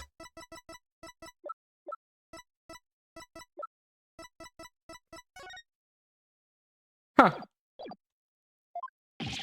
What? I didn't think it was upside down. I'll give him that.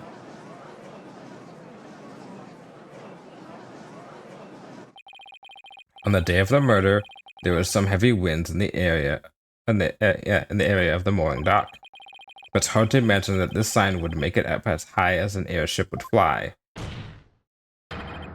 That means the flying chapel must have been anchored to the mooring dock that night. Isn't that right, Mr. Sprocket? Objection!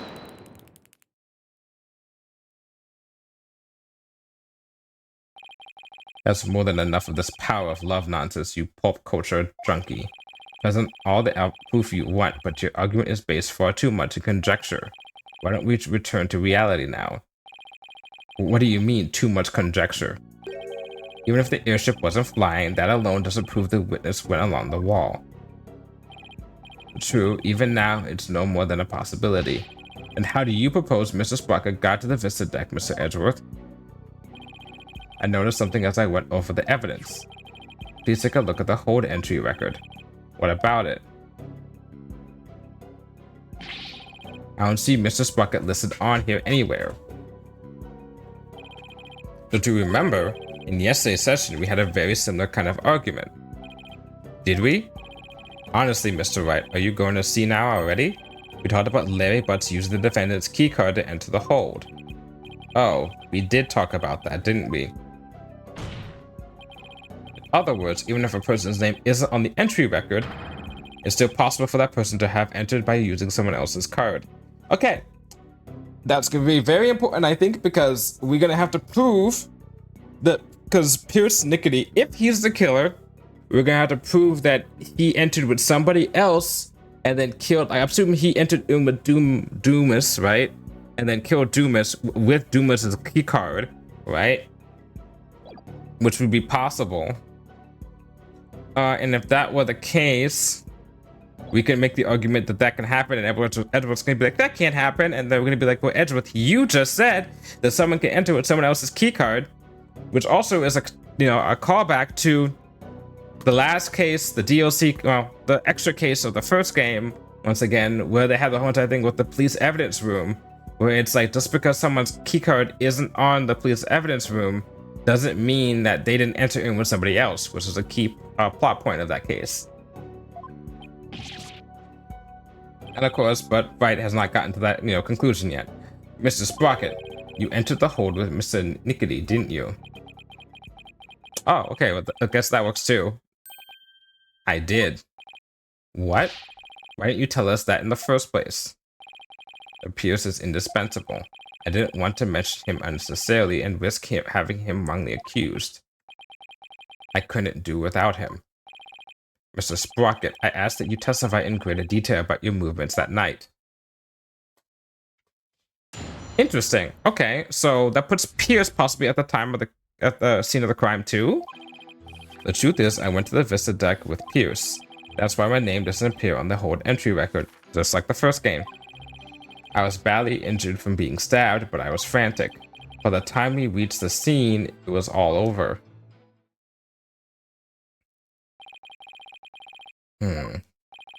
Mr. Sprocket, you've concealed information from us time and time again. Who do you think you are, treating this court of law like with such irreverence? That being said, I do appreciate the testimony you gave just now. Thanks to you, we now know why your name doesn't appear on the entry record. Now there are no more inconsistencies in the witness's testimony. Not until you let me cross-examine. Get a hold of yourself there, dude. That's Mr. Edgeworth for you. He never leaves a loose end dangling. You okay, Nick? I wouldn't exactly call the situation okay. Somehow I'll have to coax the information we need for an opening out of him. Oh, what do we usually do? Just keep on pressing.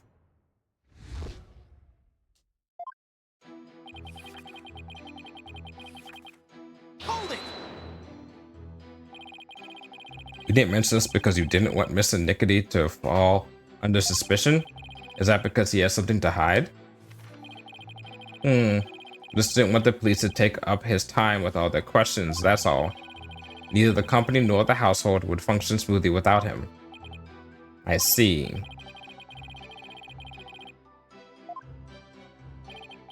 Anyway, getting back to your statement. When did you meet up with Mr. Nickety? We met up on my way to the Vista deck.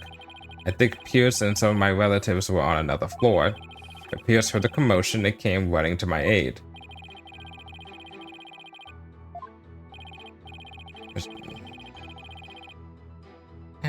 We have it added.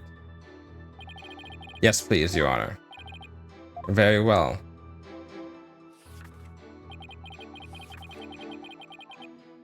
Hold it! Did Mr. Nickety come alone? I believe some of his subordinates were with him, but I don't remember exactly how many.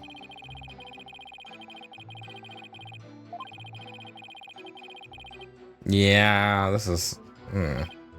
I see. So you, Mr. Nickety, and a few others headed to the Vista deck, is that right? That's right.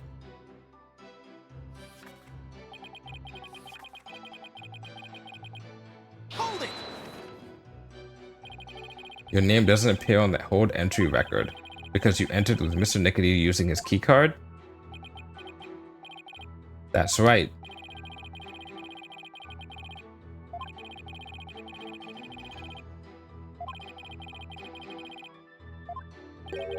What's the matter, Mr. Wright? Cat got your tongue? Did you finally realize there's no point in continuing this trial any longer? Of course not. Mr. Sprocket, please continue with your testimony. Hold it! Okay. Speaking of your injury, how are you doing now? The knife wound is deep and continues to throb with pain. Fortunately, my internal organs were spared, but one wrong move would have spelled the end for me there. Even so, I've seen you up and about all over the place since the incident. I'm only following my doctor's orders to perform some daily light exercises. Mr. Wright, would you like Mr. Sprite's statement about his condition added to his testimony? Not that it appears especially relative to me. Yeah, sure, have it added. Yes, Your Honor, I'd like to have it added to his testimony. I see, very well.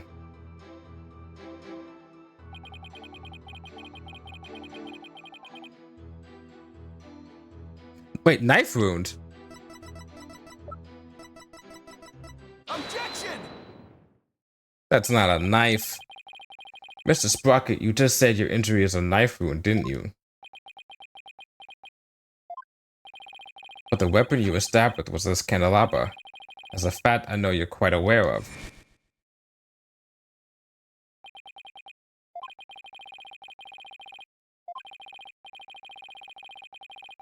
Hmm.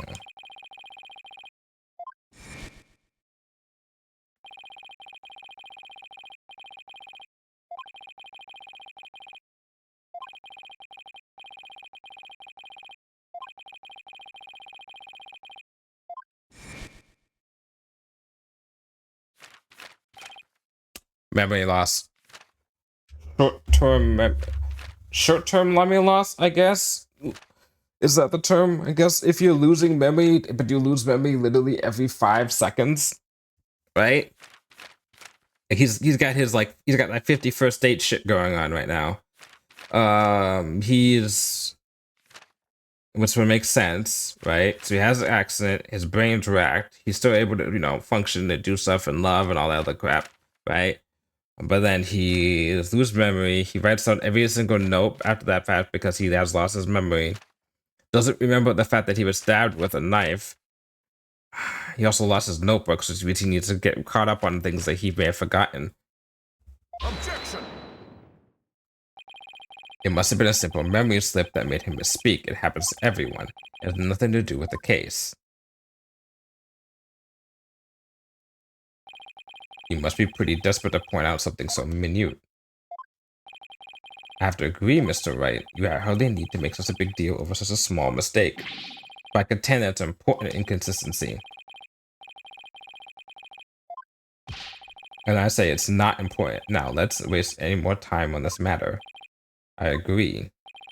Everybody has a little memory lapse every now and then. But Your Honor, please let me explain. But can you? Can you really explain to this court what makes this slip so important? Yes, I can, Your Honor.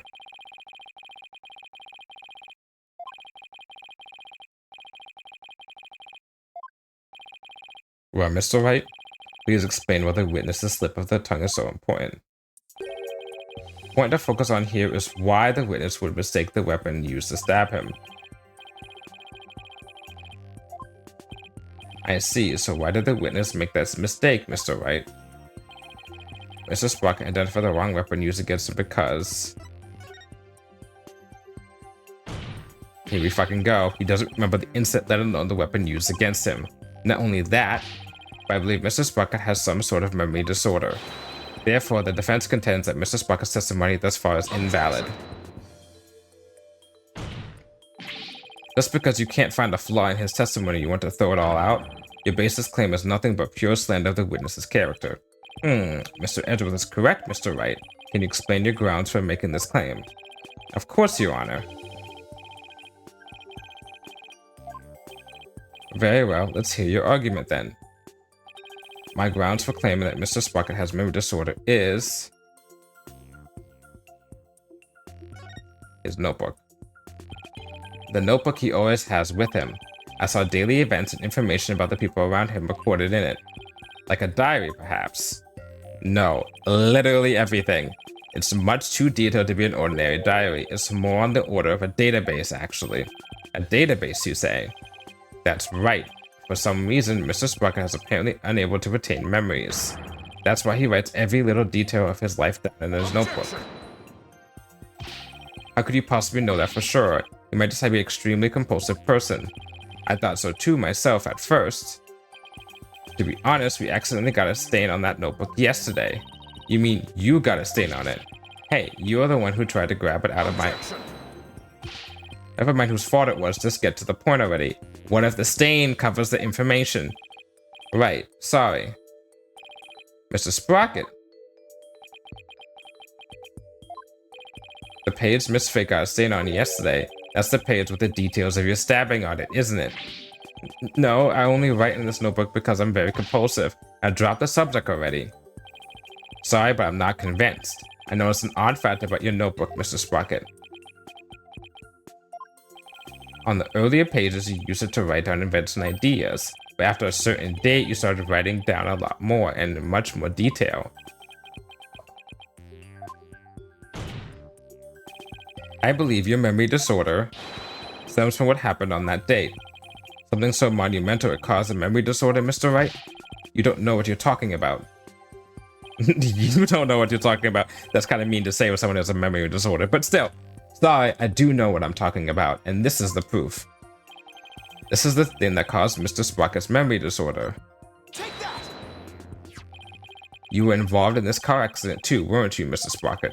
And the shock of losing your beloved older sister, is what caused you to develop your memory disorder. Is this true, Mr. Sprocket? Well, is it?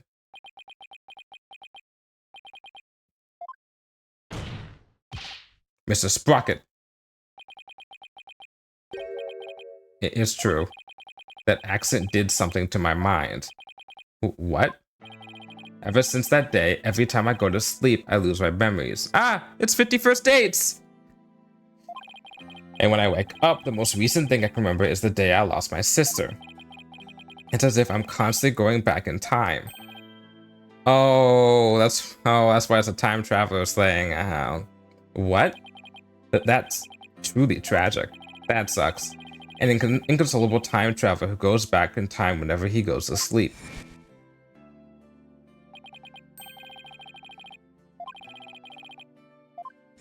Oh, that's why he said that. The reactions of the people around me each time I woke made me aware of my condition. That's why I decided to write everything down in my notebook so I can move forward. So the only memories you have since that day are the ones written in that notebook? That's right. And since the page about your stabbing got stained, you couldn't read from it, could you? There's just one more thing I'd like you to clarify for me, Mr. Sprocket. Exactly what are your feelings towards the victim? Mr. Sprocket's feelings towards Dumas Gloomsbury? That's right, Your Honor. The witness said that every time he wakes up from sleep, his mind goes back to the day of his sister died. Mr. Wright, you can't mean... Mr. Sprocket. If he killed him, he wouldn't know that he killed him, right? He wouldn't know how he was feeling on that day, would he? Your pent-up feelings of anger and resentment towards Mr. Gloomsbury for the accident were removed each and every time you awoke, were they not? Why would you hire someone like... Well... Yeah, why would you hire someone like that? Oh, let's keep the guy who was responsible for my sister's death on payroll and living in the manor or whatever. While I remember my sister's death every single time I wake up and go to sleep and then wake up. What the fuck? No, something's up with that. I refuse to believe that's what he did. But you couldn't take it anymore, so you turned to murder. Isn't that right? What? Mr. Wright, are you saying that the witness murdered Mr. Gloomsbury? For revenge? Well, Mr. Sprocket? And this is where his wife comes in. Yep. Yep. Miss Wyatt. Your Honor, I did it. I killed Mr. Gloomsbury. What? Yep, because I knew she was gonna do this shit. Please, he wasn't my husband. He couldn't be. I love him. Miss Wyatt, what are you trying to do?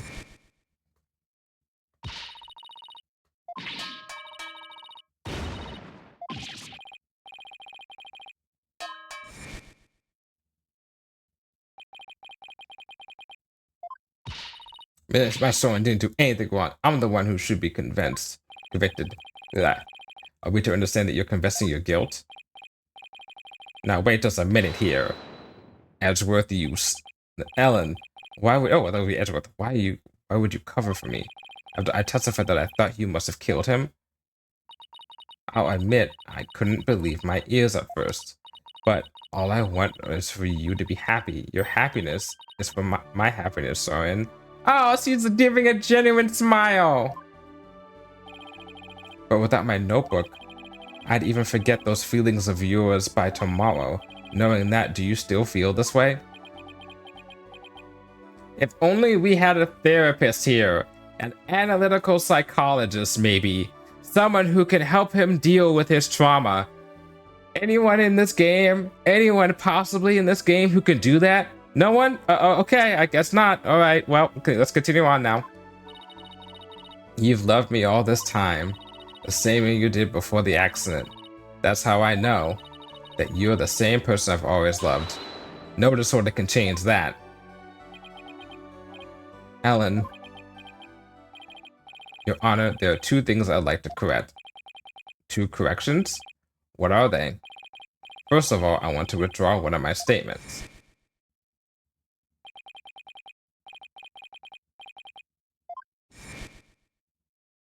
Okay. Without memories to rely on, I took the police completely at their word. You can't be serious. So that means someone never really doubted Ellen in the first place, did he, Nick?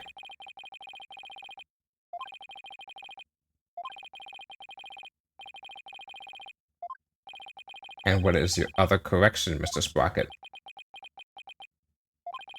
The truth is, I've never felt anger or resentment towards Dumas about my sister. What? Why not? That's because the one who caused the car accident was me. Ah, there we go. There, now we got a good case. What?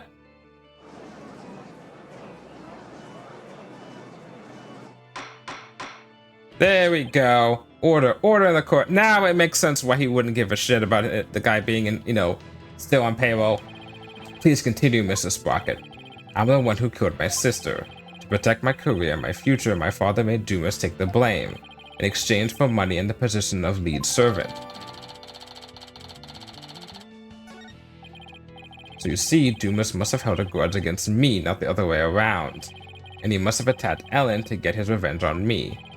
Are you sure about all of this, Mr. Sprocket? Very sure. It's all been written down in detail in my notebook. Can we 100% assume that everything that's written in his notebook is written by him? Because if a third, or at this point, fourth or fifth party comes around and writes in the notebook, maybe that's not, maybe someone's fucking with his memories. The notebook is important evidence supplying background to this case. I must insist you submit it as evidence. Let's read it.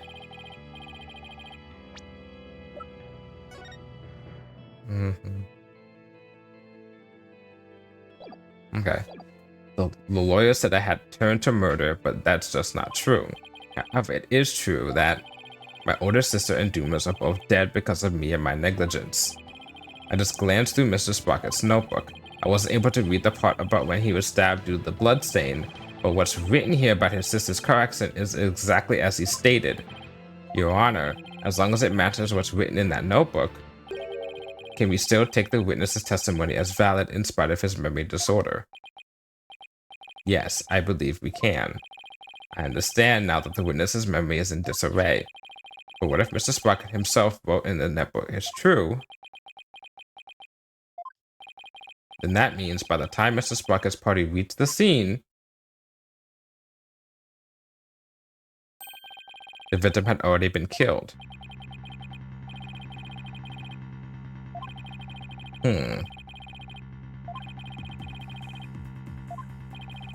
Well, Mr. Wright, what do you think? Will you accept Mr. Sprocket's notebook as official representation of his memories?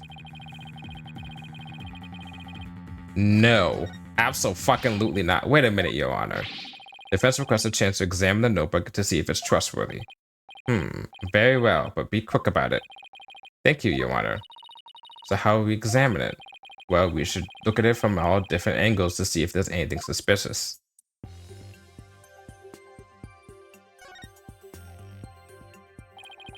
There's no point if I don't look at what's inside. I have to open it. With your permission, Soren, here I go. Here I come. I am Cindyman. Yikes. Oh, it's just a page might get all stained. But I guess it's not going to be very helpful at this moment. I'll keep going. This is the last page where there's writing. Something about this page doesn't sit right with me. If I take a closer look at it, I wonder.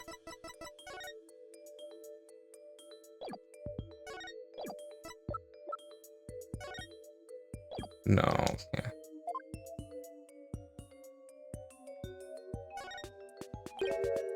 Hmm? The page has been torn out, and it looks like there was something written on it. It looks like a page has been torn out here. Mr. Sprocket, do you know what was written on it? Oh, that? I often tear out a page when I write somebody a note. I probably wrote something down for somebody and tore it out and gave it to them.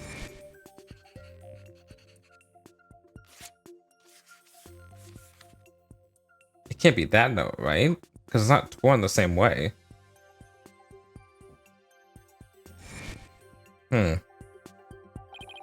Oh yeah. That solves that then. Wait a minute. We can't ignore the possibility that something important was written on that page. But now that the page has been torn out, how can we determine what was written on there? Well, let's see. To find out what was written on the notebook, we should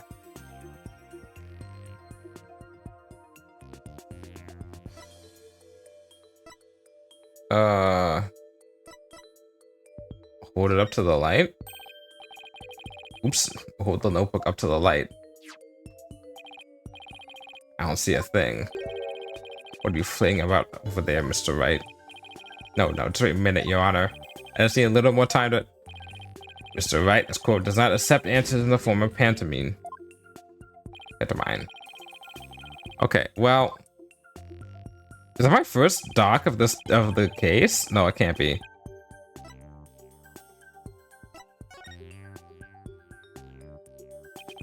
If you use fingerprint powder on the notebook, we might be able to see what was written. Oh, yeah, I guess so. Fingerprint powder, how would that help us find out what was written there? Well, if the writing left indentations on the blank page behind it, that's an insane way to think about it, but holy shit. Fingerprint powder could remake those small indentations invisible to the naked eye. Oh, stop. Fingerprint powder would only sully the notebook further. Mr. Wright, if you use the powder and still don't find anything, then you must accept the notebook as a representation of the witness's memories. Alright, Your Honor, I understand. We got the fingerprint powder anyway. I will now use fingerprint powder on the blank page to find out if we can see what was written on the torn out page.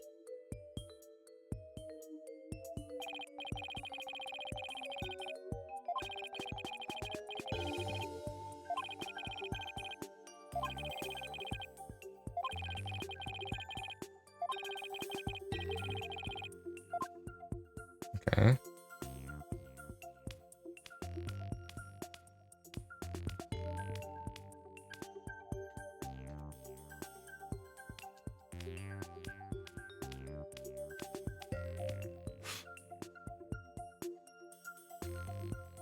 Okay, well, I got something already. Fuck. Reset camera. Okay. Can I like move to the side? Can I please just move to the side? Hold on. Okay, there we go. Aha.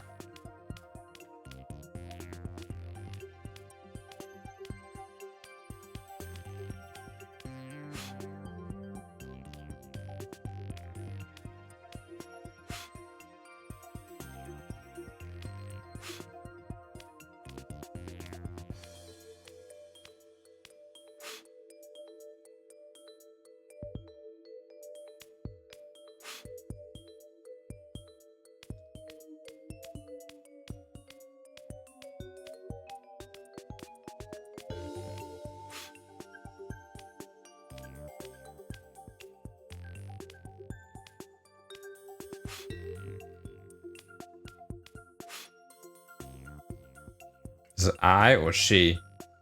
Or is it somebody else? This is gonna be the moment of truth.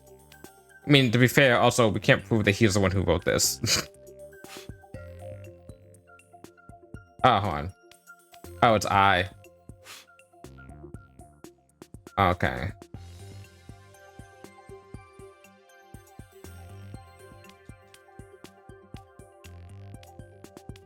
I don't think this is handwriting.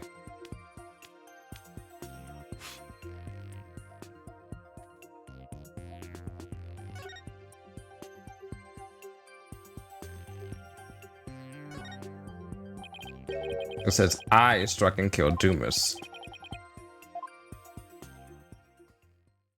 Hmm. I struck and killed Dumas. That's what was written on the torn out page. What? It can't be. I don't believe it. There has to be some kind of mistake. So it would never, could never. Oh, Miss Wyatt. Bailiff, please get the defendant to the infirmary at once.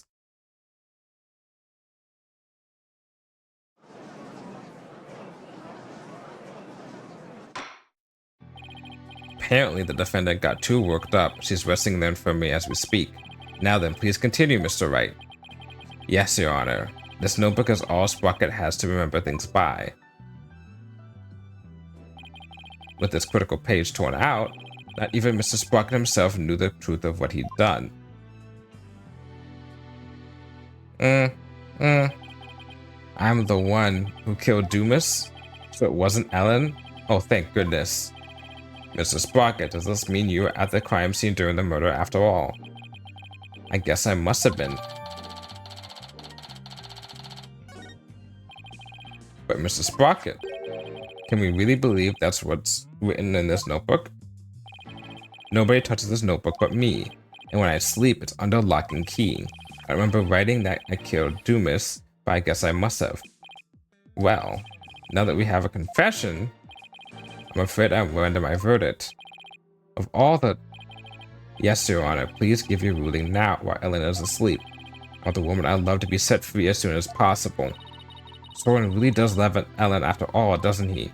Yeah.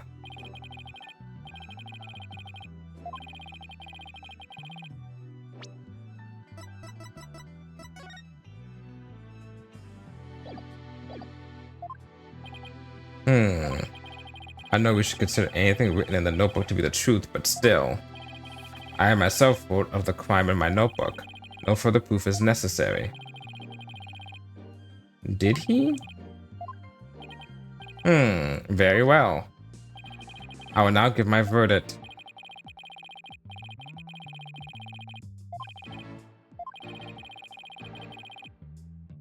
No.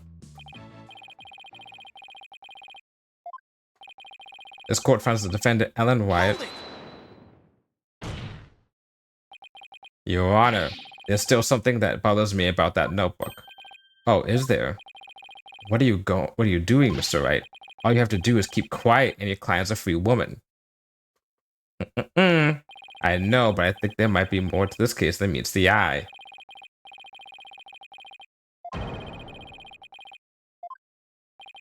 What do you mean by more than meets the eye, Mr. Wright? I believe the question here, Your Honor, should be, why was the incriminating page torn out in the first place? Why, to destroy the evidence, I would imagine. But removing it from the notebook is the same as removing it from Mr. Sprocket's memory, which means he wouldn't have been able to trick the police if he came under suspicion. No, if he wanted to cover up his crime, he would have to remember that he had done it. Just what are you getting at with this line of inquiry, Mr. Wright? Yes, please explain it so that we can all understand. Yes, Your Honor. The page was torn out of the notebook because the incriminating page was torn out by somebody else. What? And maybe because the handwriting would have not matched to Sprocket himself. Order, order! Are you claiming a third person interfered with the notebook? It's not all that surprising if you consider what happened up until now. After both the car accident and the murder of Dumas Bloomsbury, there was always a cover-up not far behind. But I had my notebook with me at all times. No, you didn't. Did you? Because I remember you were in a panic yesterday because you couldn't find it. That's true. So who orchestrated this particular cover-up, Mr. Wright? If we think about it over the course of the trial, it's pretty easy to guess. It's very easy to guess. Take that! The one who tampered with the notebook in order to manipulate Mr. Sprocket's memory is Pierce Nickety.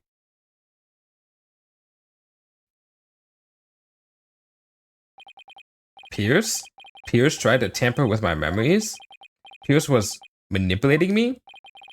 Case in point, the two receptions that were held to cover up the murder. It was Mr. Nickety who directed the guests and orchestrated the entire scheme. No, it can't be. Which of my memories are mine or which have been rewritten? When did he start rewriting my memories? Who wrote this? And this? And this? Oh, this is gonna be rough. And this? And this? And this? And this?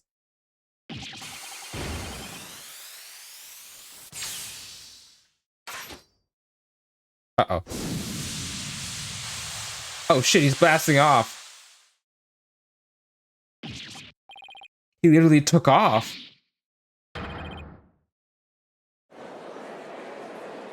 He can fly. Look, Nick, he's coming back down.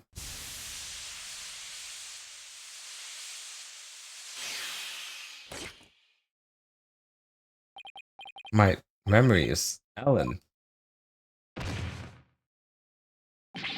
Mr. Sprocket. Bailiff, please get Mr. Sprocket to the infirmary at the double.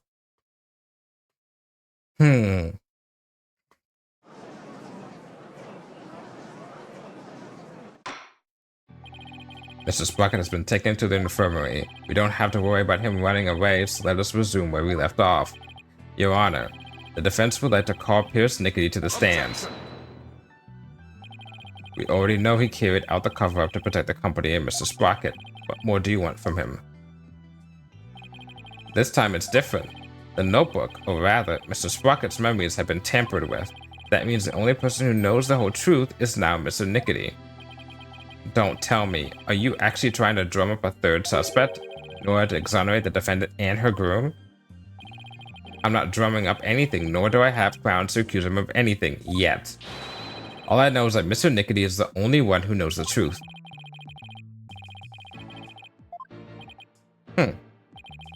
No grounds yet, is it? Well, Mr. Edgeworth, does the prosecution consent to calling the witness to the stand? It does, Your Honor. However, I would like a little time to talk with the witness before we do. Very well. We will break for a 20-minute recess. 20-minute? God damn.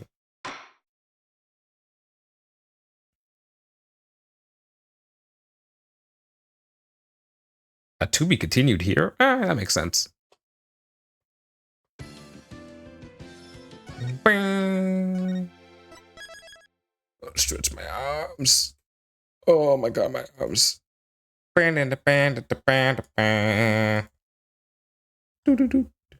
Check something for a second.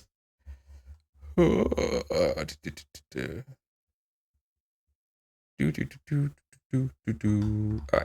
we're good. We are good. Secret unveiled.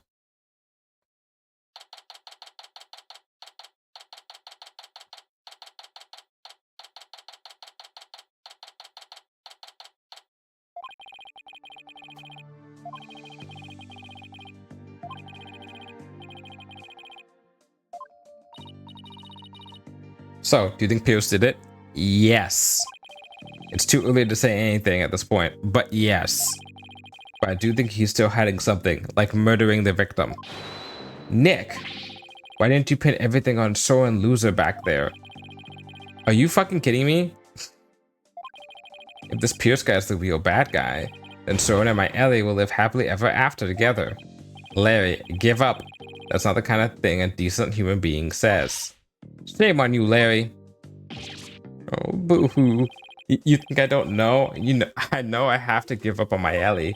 But Nick, promise you'll make her happy. She deserves a happily ever after.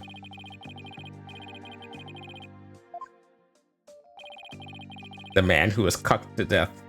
That's Larry Butts right there. The trial is about to resume, Mr. Wright. That was a quick 20 minutes, I'll tell you what. Alright, you ready, Maya? Yep, let's go. I'll be rooting for you, Nick.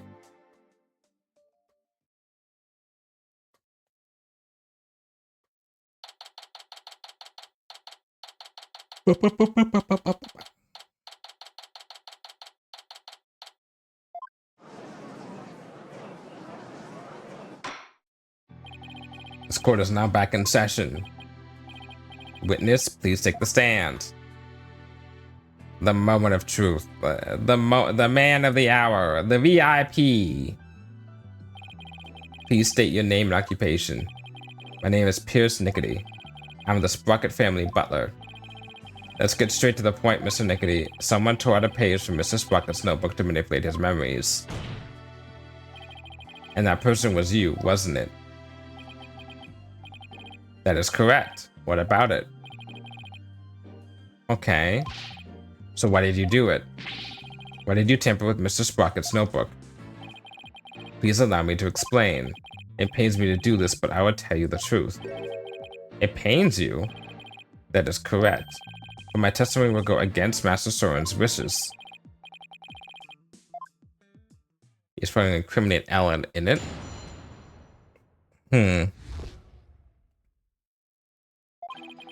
I watched the Vista deck, but the crime had already been committed.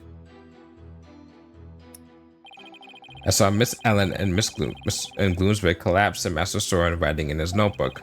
Master Soren said to me, I'll take the blame for the murder, so please take care of Ellen. But I went against his order. I tore the page out of his notebook and hid the body. Wait a second. What Mr. Sprocket was writing in his notebook at the time, could it be?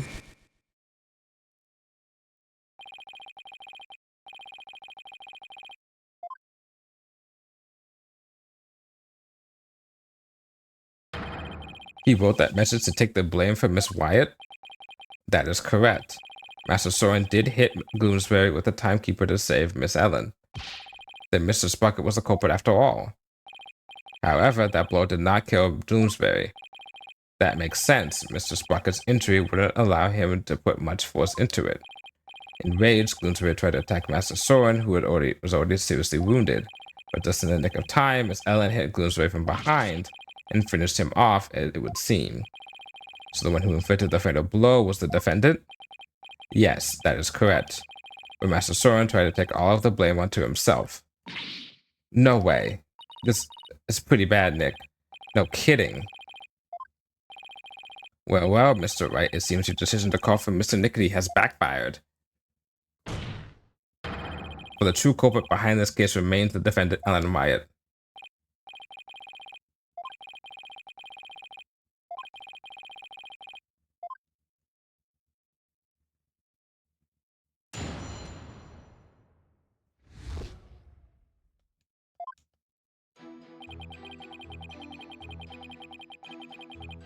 Hold it! Wait a minute. I thought you went to the Vista deck with Mr. Sprocket. Wait a second. If he's the fucking killer, does that mean both DLC cases? Did I mention this last time? Does that mean both DLC cases, assuming that he's also the surgeon fiance or whatever, right? About a guy who was gonna get married and then their spouse or like their partner dies in a workplace accident and then they blame somebody, so then they go and try and kill them? Because that's exactly what happens in Dual Destinies. In Dual Destinies, there's a guy, what's his name? I already forgot his name. Rapper dude. Whose his girlfriend was the what's it called? The whale trainer. And he blamed the whale? I think he blamed the whale for that. So he tried to kill the whale, and in the process he ended up killing the captain. You know, for the death. Yeah, the death, and then the captain died, and he by accident. And this one is not as much of an accident, but you know, his girlfriend dies, and he blames Soren, right? And then maybe he operates on Soren, saves Soren, operates on his sister, his fiance. His fiance dies. He says, you know, look after my brother. But he's pissed off because his soon-to-be brother-in-law, would have been brother-in-law, did not take the fault for the damage because he had no memory of it, and his family covered it up. So he quits being a surgeon, becomes a butler to get revenge, ropes Dumas into the plan, and tries to have, and then also blames Dumas for the death? No, that can't be right. And then kills Dumas because Dumas knows? What do you mean? I found this out afterward, but Master Soren went to the Vista deck alone. He went out to the escape hatch in the reception hall and went along the outside the wall. What? So we were right before? You can't be serious. You mean Mr. Wright's adult padded? I guess we have another word of the day. Another word of the... Oopsies, go put this on here. Another word of the day here. Adult padded definition. Stupid and confused.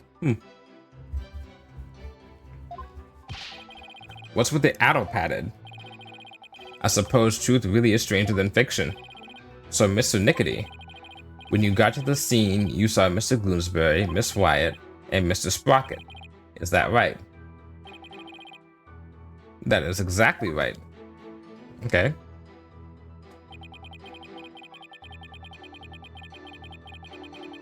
Hold it! Okay. So when you and your group arrived at the Vista deck, the murder had already been committed? That is correct. Bloomsbury had already been struck. Miss Ellen had lost consciousness, probably from the shock of the incident. And how did Mr. Sprocket appear? He was bleeding from the stab wound he received from Bloomsbury. Barely conscious, he was writing something in his notebook.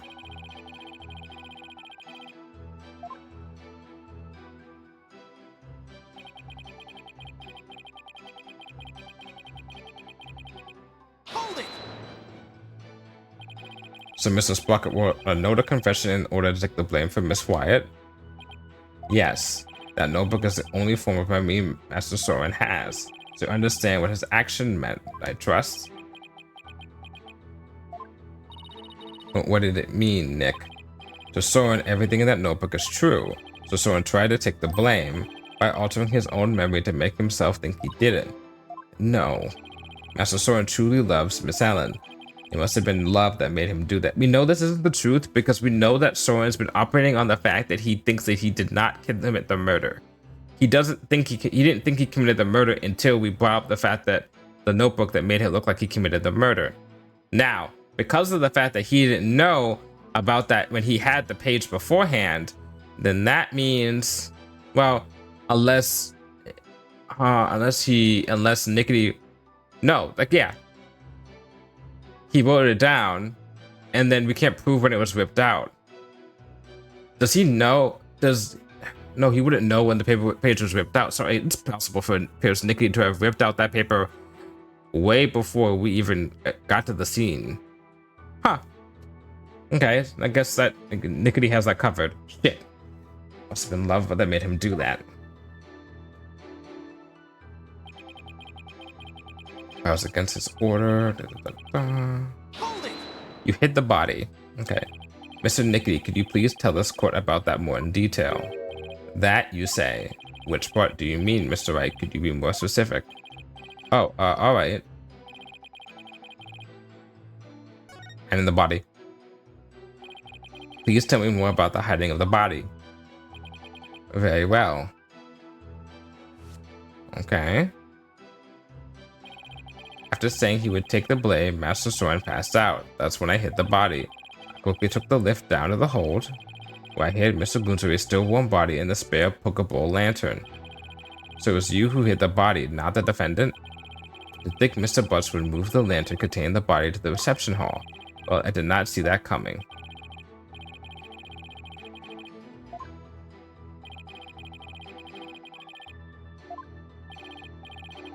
Add the statement to the lantern statement. Add to testimony. Yep. Yes, please. Very well. Please add that statement to your testimony, Mr. Nickety. In the hold, I hid the still warm body in the spare Pokeball lantern. About that. Objection! Yep. Yep. That is exactly what happened. He was not dead when he was put into the lantern.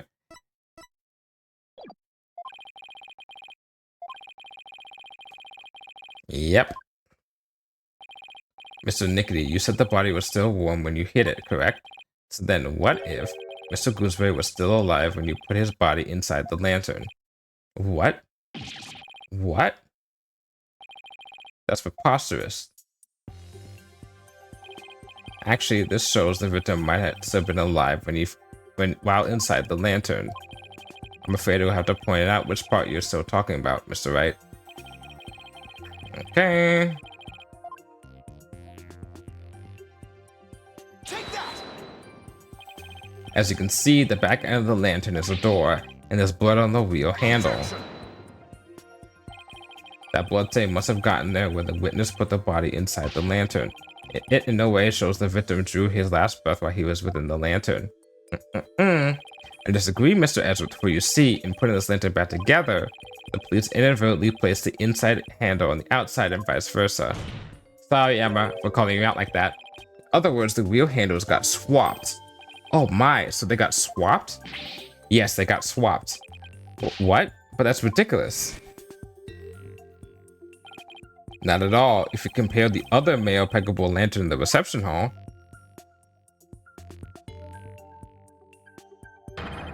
it's quite obvious the wheel handles were attached backwards. The detective in charge of the restoration will see me in my office later. No! We embarrassed her in front of her idol. Oh well.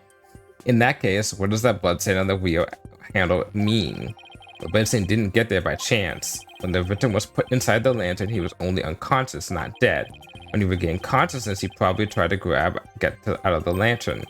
So he grasped the inner wheel handle, and that's where the blood got on it. And this proves the victim was still alive when he was inside the lantern.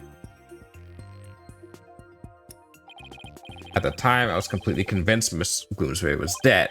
Had I checked more carefully, he might have survived. Unfortunate to be sure, but not significant enough to change the trial's outcome.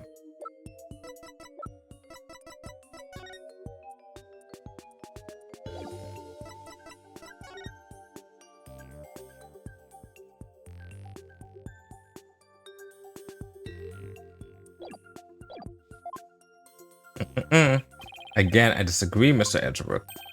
It actually has a very significant impact on this case. The victim was struck by the defendant and then died from his injuries sometime later. There's nothing more to it. That's where you're wrong.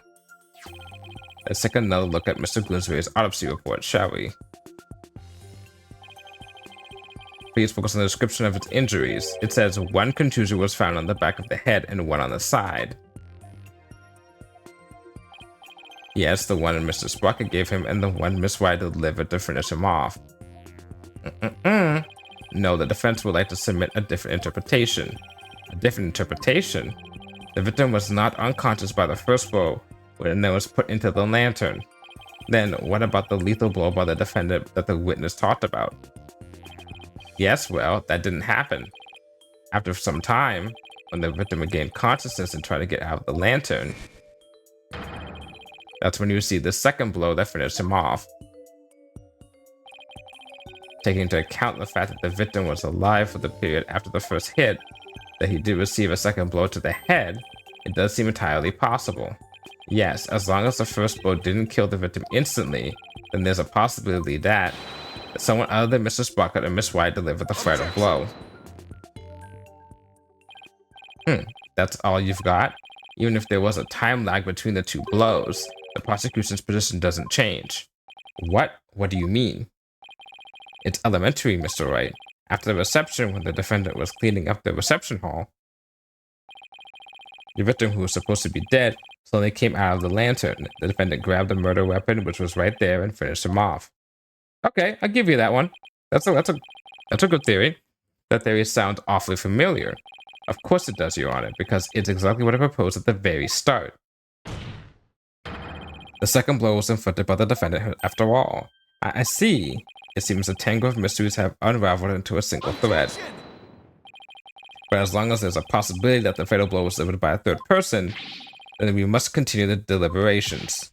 Give it up, Mr. Wright, unless you have something to prove the presence of your precious third person. Okay, Nick, just relax. You can do this. Come on now, take some deep breaths. Good idea. Deep breaths, deep breaths. There, don't you feel better already?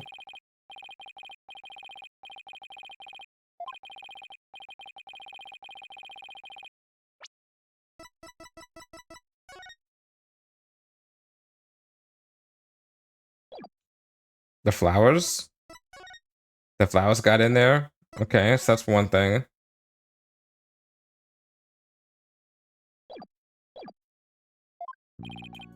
Let's see. First, why did Bloomsbury attack Ellen?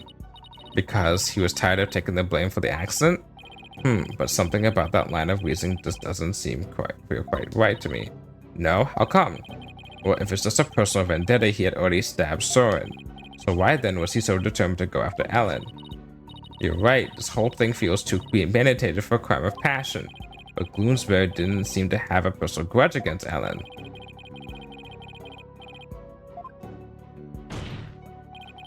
You've taken long enough, Mr. Wright. Now it's time for some action.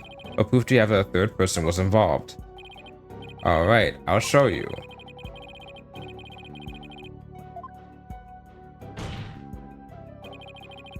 Oh boy.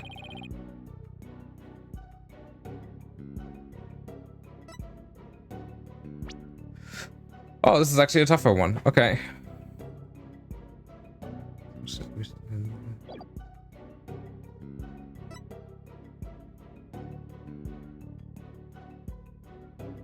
Take that! No.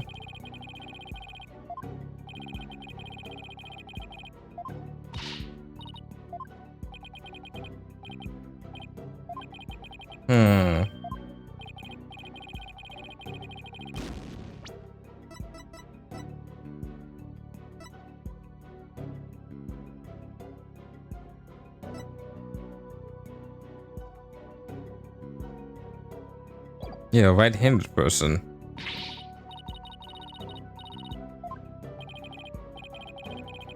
We know that he's left-handed, so it couldn't be written by him. The note hasn't been written by a right-handed person. Take that!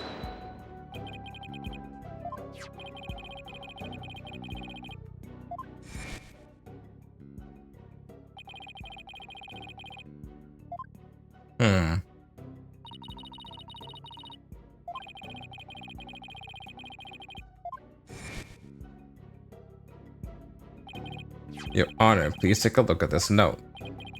This is the victim's murder plan, right? It's definitely a murder plan, but what if Mr. Bloomsbury didn't write this note himself? What? This is how you intend to conjure up your mysterious third party, Mr. Wright? Can you even prove that note wasn't written by the victim? Yes. Yes, I can. Very well then. Please present your evidence, Mr. Wright. This evidence proves the victim didn't write that note. He's left-handed. This is the weapon Mr. Bloomsbury used to stab Mr. Sprocket. I was wondering what you pull out at this time. Dare I ask what could possibly have to do with that note? Mr. Bloomsbury's prints were found on this candelabra, and the prints were from his left hand. So, that makes the victim left-handed, correct? Exactly, Your Honor. The police looked into it and confirmed as much. Now take a look at the smudged writing on this note. Notice how the smudging only starts from the middle of each preceding line. Had this been written by a lefty, the writing would smudge for our left end. That means whoever wrote this note was definitely right-handed. In other words, someone other than the victim wrote this note.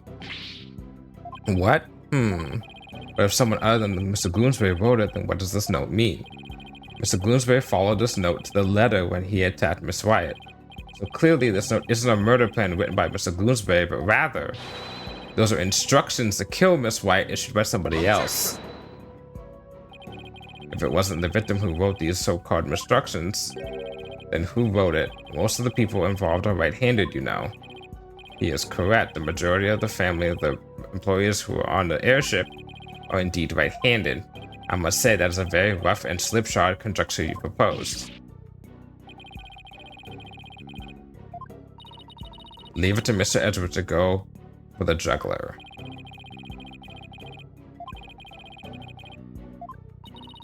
It doesn't seem very likely Ellen did anything to incur anybody's wrath, right?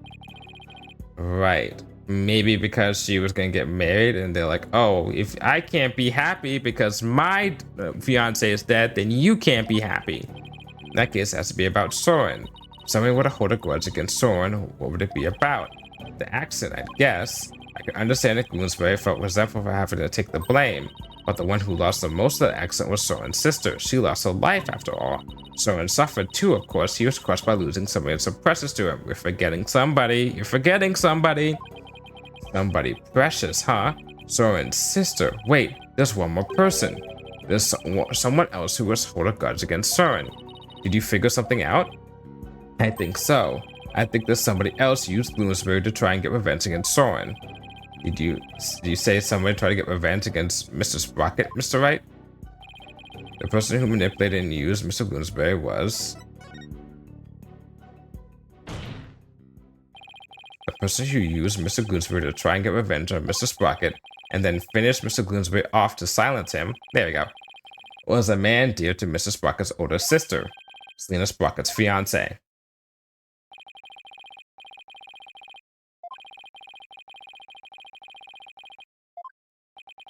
What? His fiance?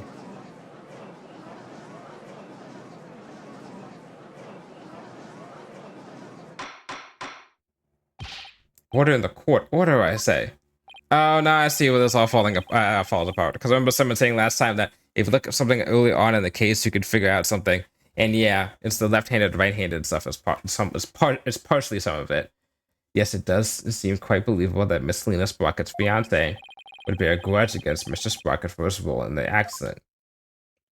Also the keycard stuff. Exactly, Your Honor. Maybe her fiance was trying to murder Miss Wyatt in order to make Mr. Sprocket experience the same pain he'd felt. Wow, it's almost as if I'd said the same thing a little bit earlier. Objection! Mr. Sprocket's fiance was a surgeon, if memory serves. The only people who attended the reception were family and staff members. That may be, but then that just means that the Miss Sprocket's fiance must have been among those who attended. What? Really? Of course, otherwise, how could he have killed Miss Bloomsbury? Oh, I see what you're doing. This is another giant bluff, isn't it? Alright, I'll bite. Who exactly do you claim this fiance to be? Yes, I would like to know as well. Are you sure you're going to be okay, Nick? Maybe? Yep. This will help us identify Miss Sprocket's fiance.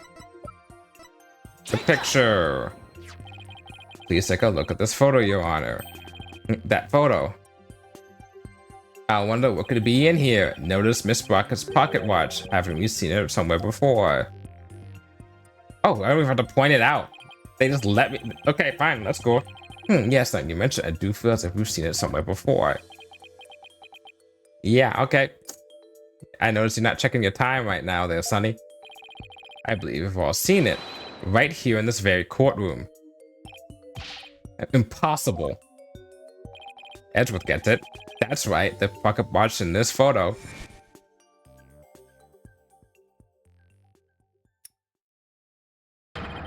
Is the same pocket watch Mr. Nickety has on him right now. What? This is clear proof of a strong connection between Pierce Nickety and Selena Sprocket. Well, Mr. Nickety, is this true? Mr. Nickety, you were once engaged to Selena Sprocket. That pocket watch, you kept it as a memento of her, didn't you? Don't you? What's inside the pocket watch? Are you going to show us? Mr. Nickety, you plan to rob Mr. Sprocket of his loved one to make him feel the same pain as you, isn't that right? Okay, what have we not shown off yet? The key of love, okay. But Mr. Sprocket managed to fight back and knocked Mr. Bloomsbury unconscious. You thought Mr. Bloomsbury was dead and hid his body in the lantern. What a wonderful assumption you have there, but you have no proof. But then you noticed Mr. Bloomsbury regained consciousness, and so you finished him off to prevent your plan from being exposed. This is the defense's take on what really happened in this murder case. Mr. Wright, does this mean you wish to officially accuse this witness of the murder of Dumas Bloomsbury? I've been wanting to do that for the past, long I've been streaming, almost 3 hours.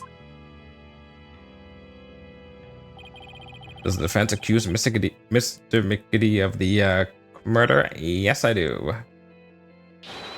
Defense indicts Pierce Nickety on the charge of murdering Dumas Gloomsbury. Oh my. But Mr. Nickety, would you care to respond? Man, this lawyer just yaps on and on and on. As you guess, this watch is a memento of Selena. It stopped working at the time of the accident, though. Then you really are.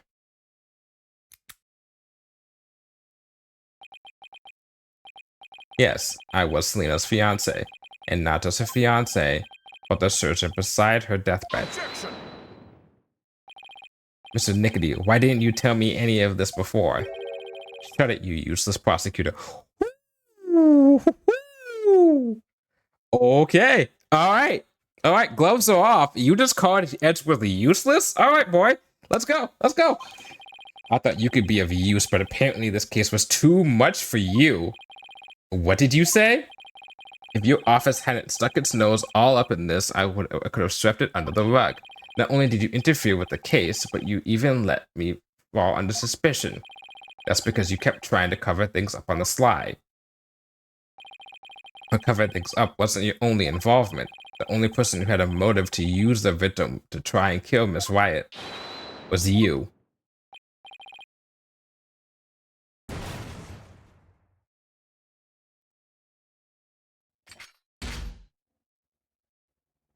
There we go.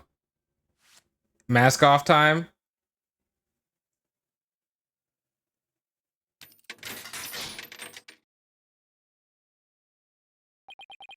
Malignant tumors.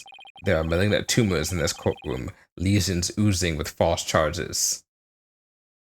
Who's giving him stuff? The tumors are one idiotic lawyer and one useless prosecutor. After the truth is revealed, I'll have the both of you incised from the legal world. Tisk, tisk, tisk. I'd like to see you try. With the power of the Sprocket family, it'd be a cinch.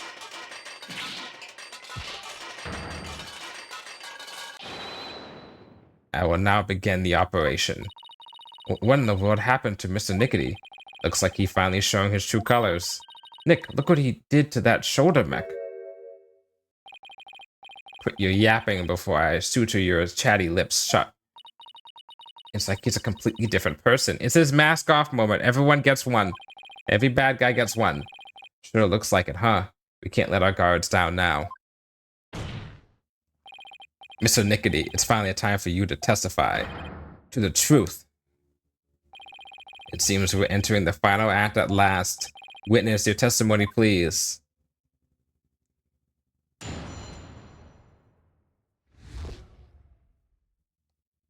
Right to remain silent. Oh, don't you fucking dare. You son of a fucking bitch.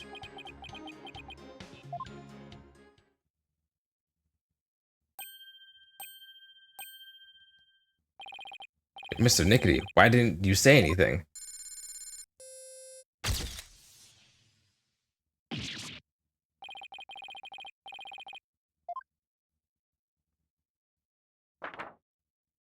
What? You want me to voluntarily testify hoping I will make a slip of the tongue. Not a very impressive plan or brain, I might add. If you want to know something, you ask the question. I will answer, but I have no intention of making any voluntary statements of my own. What's he trying to do, Nick? He's using the silent treatment as a strategy to avoid getting tripped up. Clever guy. No more lies, Mr. Nickety. You would tell us nothing but the truth from now on.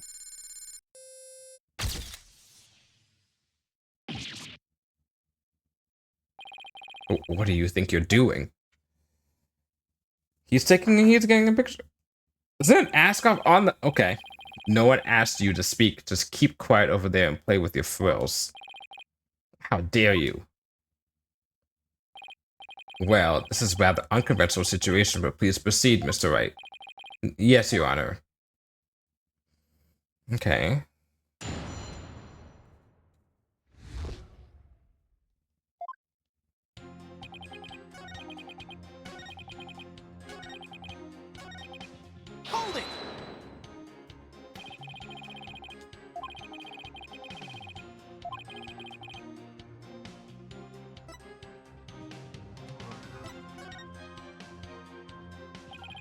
On the day of the incident, you were constantly surrounded by your subordinates. Is that right? Absolutely. I was in someone's line of sight at all times. After all, I was busy taking care of every detail of the event. Mr. Edgeworth, I believe your investigation backs up my claim. I got the statements that said groups of his subordinates worked with him in rotation, so he was always with someone. And Edgeworth is now reluctantly going along with this, even though he knows that the truth is that this guy killed the guy. Yeah, come on now. As the prosecutor just said, I couldn't even get close to the lantern containing Gloomsbury by myself, let alone kill him. Bullshit? Would you like to add a statement to the witness's testimony? Add to testimony. Yes, Your Honor. I'd like to have that statement added to this testimony. Finally, we get to use this photo again. Very well. But always in the company of others, I didn't have an opportunity to murder Gloomsbury.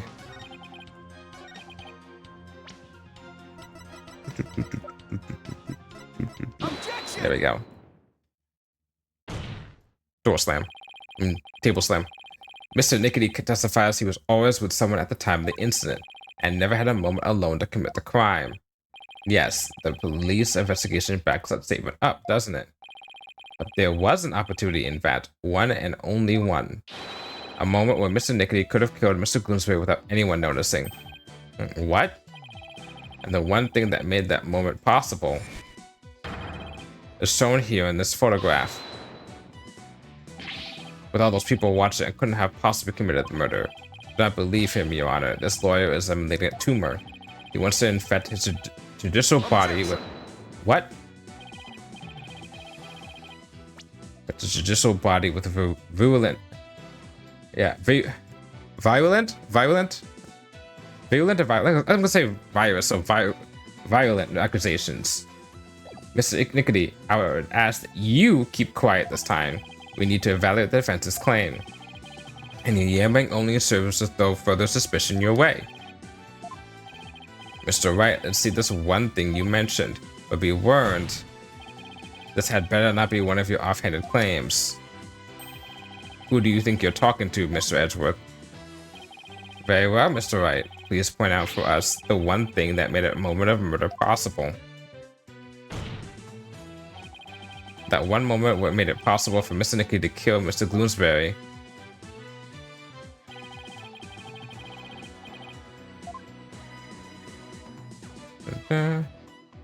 Is this what's coming from?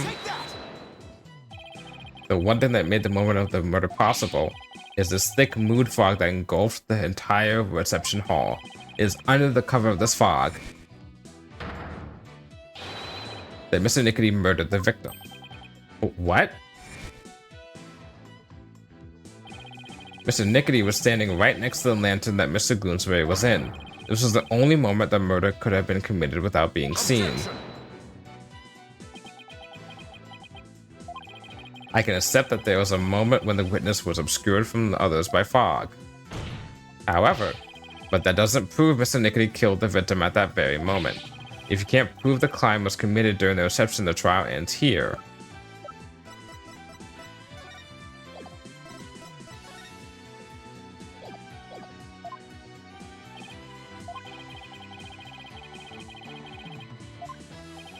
Well done, Mr. Edgeworth. It's time to call this trial's time to death. Well, Mr. Wright, can you prove the murder happened during the reception? Don't even bother. His claim is dead on arrival. But it was within our grasp, prosecutor. Quiet, witness. I have no interest in victory. All I care about is the truth. One that we can only arrive at through further deliberation. Edgeworth. Enough of this, Your Honor. This trial is over. Nope. No, Mr. Nickety. That is for me to decide. Mr. Wright, can you prove it? Can you prove that the murder was committed during the wedding reception?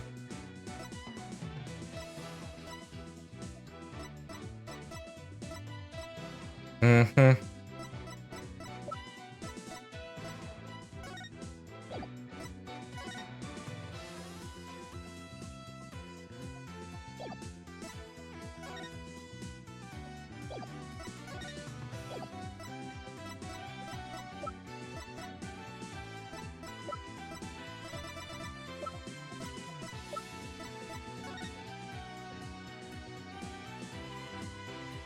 Wouldn't the timekeeper be there? Why is there no verdict yet? The lawyer's obviously out of answers. Prosecutor, the judge, they're all infected. The malignant stupidity is so advanced, not even the best surgeons can save them. In fact, not even a brain transplant can cure them. This court is infected with idiocy. It's a pandemic.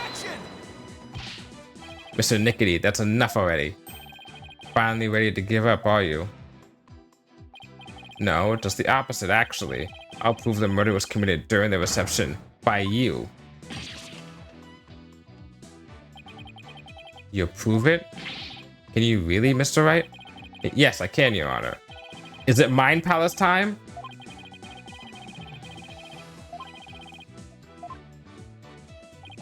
Very well, Mr. Wright. Let's have your proof. Enough of this foolishness. He's just bluffing. Stop him from speaking, Your Honor. I will do nothing of the sort. You are just a district court judge with the power of the Sprocket family out. Enough of your foolishness, Mr. Nickety. Let's go, Judge!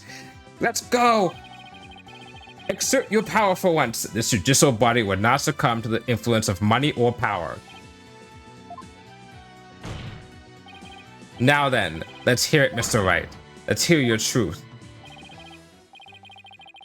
Think, Phoenix, think! It is Mind Palace time! One last ride, baby! One last time! Unless it's in the Great Ace Attorney, which would be cool if it's there too, but one last time for the mainline games. Think, Phoenix. How could I prove the murder took place during the wedding reception? Pierce committed the murder during the reception. They would have had to use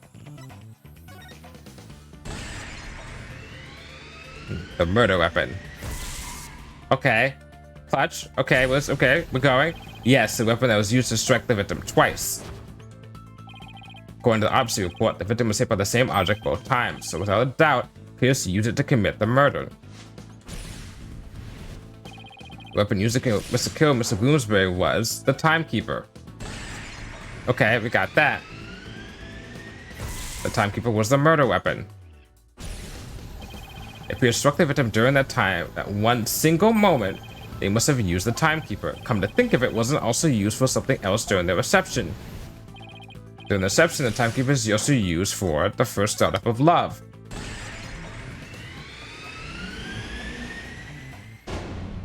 Timekeeper had been activated. That's right, the timekeeper had to have been activated during the reception. If we activate the timekeeper again now and find any trace evidence of the murder, that would have conclusive proof that the Bloomsbury was killed during the reception.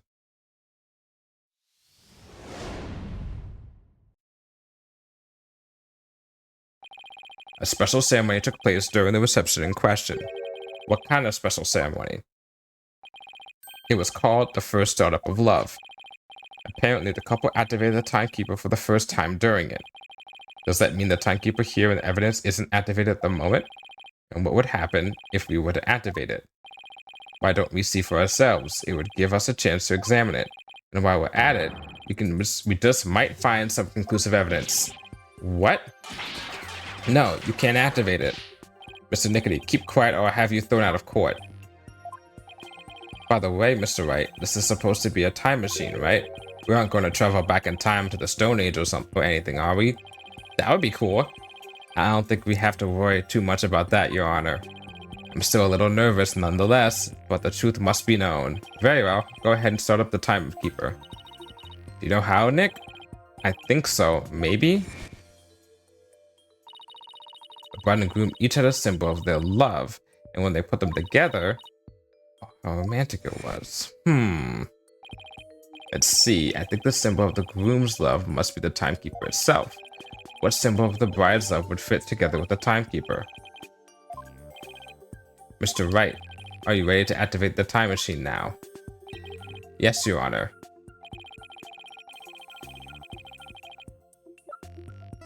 Take that! Oops. Oops. I thought it was the key. Ow.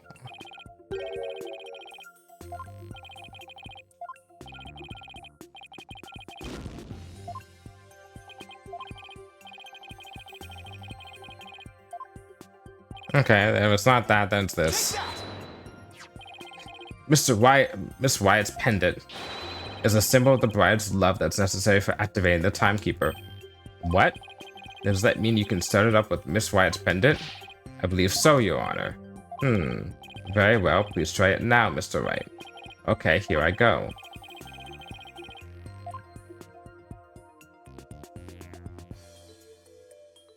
Oh, there you go. That was quick. This hole looks like a good spot. I'll try setting the pendant here. It fits. This must be the right spot. Now I have to find a place to insert the key. Oh, I saw something on that side.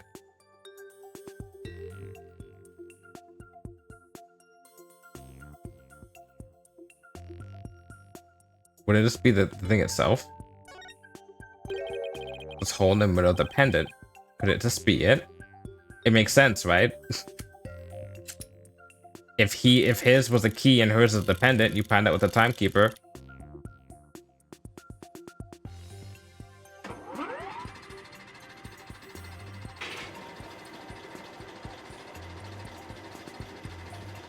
Oh, that's cute. Oh, it worked. The timekeeper's been activated.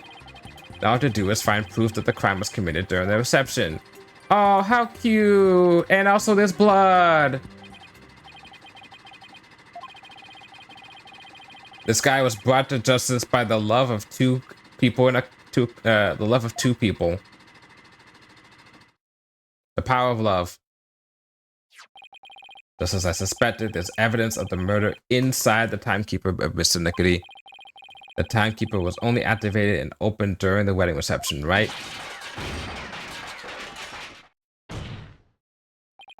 So that means this is conclusive proof that the crime was committed during the reception, because it clearly could not have been the bride and the groom, because everyone's eyes was on those two.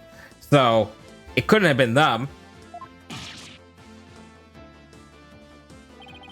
After you killed the victim under the cover of fog, you closed the timekeeper to hide the bloodstain, didn't you? No, you're wrong. Ellen killed Bloomsbury. It wasn't me, I tell you. Give it up, Mr. Nickety. How could the defendant, who was in the middle of pledging her love, have possibly committed the murder with everyone watching her? It was the family. Yes, all the family members conspired together to kill him. There's no way you can talk your way out of this, Mr. Nickety. During the reception, during that one dreamlike moment, only one person could have used the timekeeper to beat the victim to death. And that one person was you, Pierce Nickety. We getting our final fucking crash out?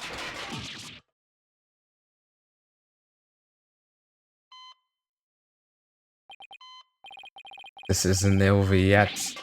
I won't give up. Oh no, I cut the artery. You stupid thing. Where's the bleeding now? Give me forceps. Forceps, I said. Hey, where is everyone? Fine. I'll manage this all alone.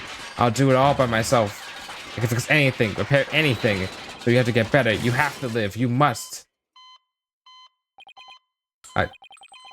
I would have been able to save her. If only I hadn't listened to her. If only I had treated her first. If only that Soren hadn't been there. Selena. No. Oh, it's a sad crash out. I feel sad. Still though, murder is never the answer. Witness, are you finally ready to tell us the truth? It's just as the lawyer deduced. So it was all a revenge scheme against Soren Sprocket. It's hard to say his name with all the words, like the whole sentence. Do you have any idea how hard it is to lose someone you love right in front of you? Selena's condition was clearly more critical than Soren's, but in spite of that, she said, "Please help Soren." Miss Sprocket's last words. I was able to grant her wish, but at the price of her life. So you got a job at Sprocket Aviation and waited for your chance to get revenge. You got close to Mr. Gloonsberry and hatched this plot, is that right? Gloonsberry already bore a grudge against Soren, so when I tempted him with an even better position, he immediately took the bait. He was your accomplice, someone who shared the same goal as you. Why is it necessary for you to kill him? I didn't expect Soren to strike Gloonsberry out of the Vista deck, and I certainly never imagined he'd make his way there along the outside wall. My plan had been compromised, so for the time being, I hid his body in the lantern and tried to think of my next move. And then Mr. Gloonsberry came to during the second wedding reception. As soon as I saw Gloonsberry, I instantly hit upon an idea to pin the blame on Gloonsberry's murder on Ellen. You tried to break up the couple by making the bride out to be a murderer. How despicable. And you believed it, though. Soren was getting the company and a wedding. Both things that were supposed to be Selena's. He took every happiness from her. Who's the despicable one here? Do you think what you did would make her happy? I know it wouldn't. But I couldn't just stand by watching Soren enjoy his happiness. I was going to have Soren taste the same pain I had, and then take over Sprocket Aviation. But he was experiencing the same pain. He literally had to live and watch relive his sister dying every single day and night. How is that not a similar pain, if not worse? Bro, what the fuck? I would take back from him all the happiness that was rightfully Selena's.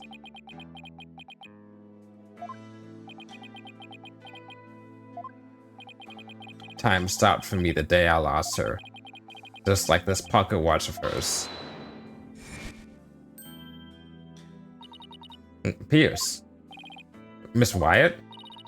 I believe Cena would have said, leave this ill will behind. Your time is yours to live. It's too late for me. Time will never advance for me ever again. What? It can't be.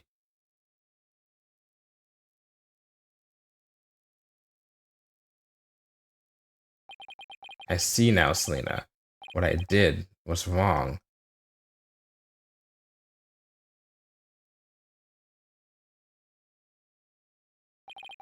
I see no further need to continue this trial. Bailiff, please take Mr. Nickety away.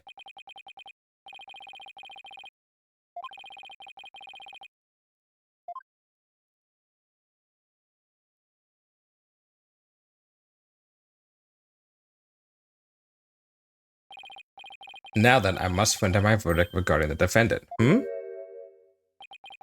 Your Honor, before you give your ruling, would you please allow me a moment? Very well. Helen, there's something I need to say to you. Yes, Soren?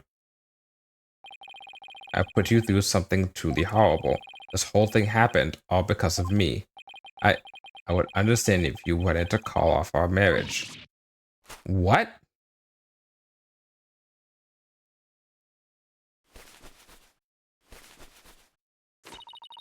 Of course not. I've never once thought that. If you stay with me, you'll only face even more trying times in the future. You get to be Adam Sandler in this situation. What do you mean? I'm going to forget you every single day. The truth of this incident, the car accident before it. I'm going to tell the public everything. Oh, okay, that too. I expect the company's reputation will suffer and I'll take a lot of criticism.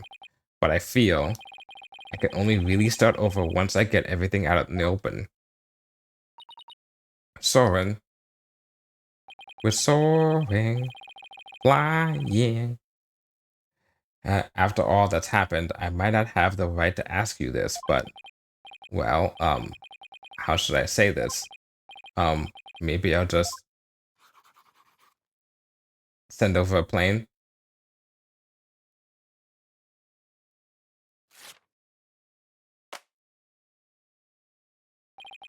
A life with me probably won't be very easy, but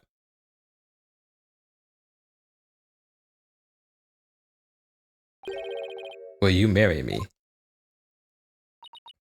I think they already... Oh, whatever.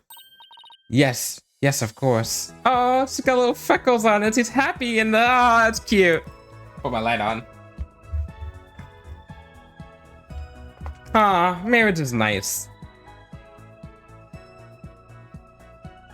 This is marriage propaganda, obviously.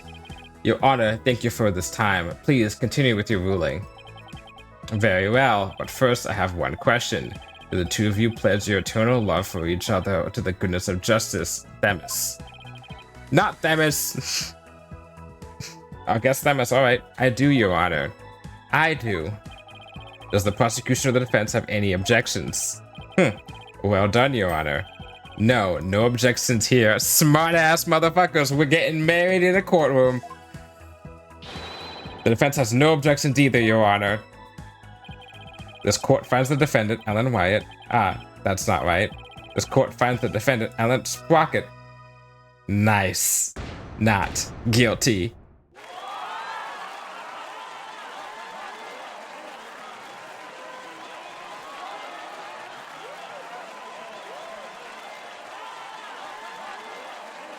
It wouldn't hurt for you to smile, Edgeworth.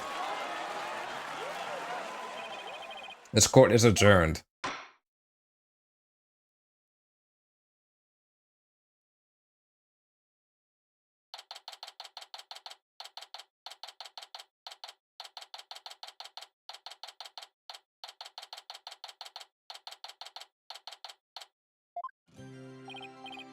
Ellen, Soren, congratulations.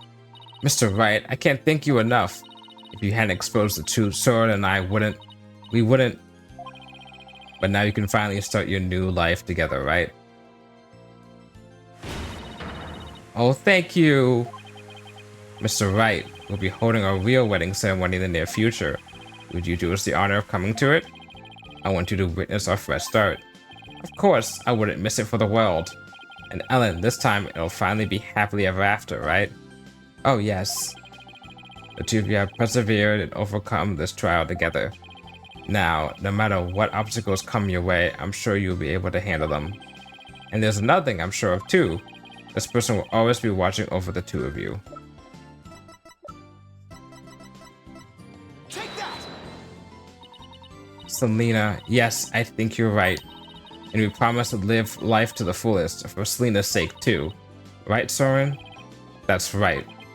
Well, we'd better be on our way. Yes, my love. Oh! Wow, the old threshold carry, huh? Way to show off. We'll be seeing you. Goodbye for now.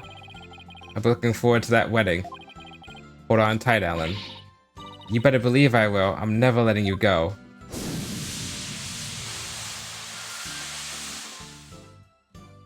And there they go, like Team Rocket. Ah, yeah, there they go. You're not thinking of going to that wedding by yourself, are you, boss? You're taking us too, right? Oh boy, I bet there's gonna be all kinds of fancy food there. Athena, when did you get here? Just now. I would have been here to cheer you guys on earlier, but Susie never gave me a chance to slip away. Speaking of the wedding, maybe I should ask them to invite Edgeworth. Mr. Edgeworth, really? But he thought Ellen was guilty all the way to the end. That may be true, but...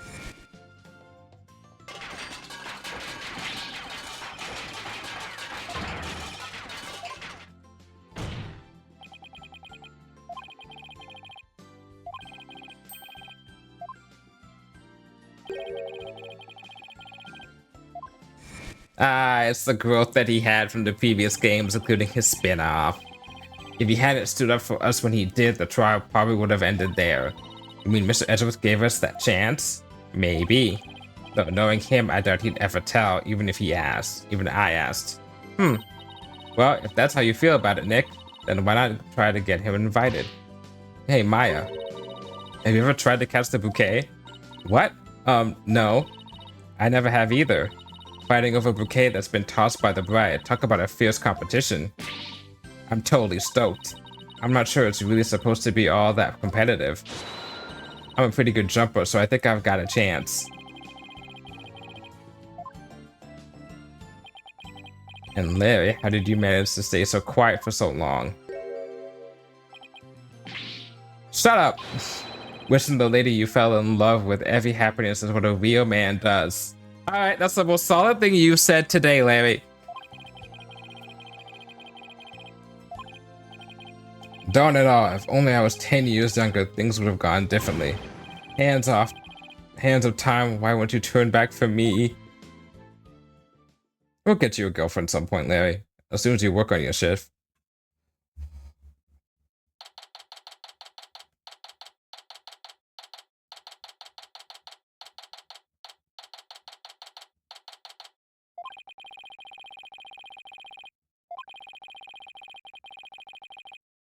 They want to come back here for the... Okay.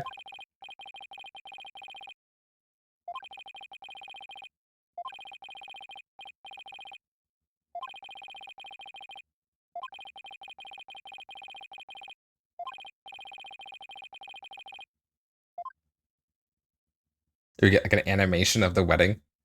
I'm guessing we get an animation of the wedding. Ready when you are. Yep.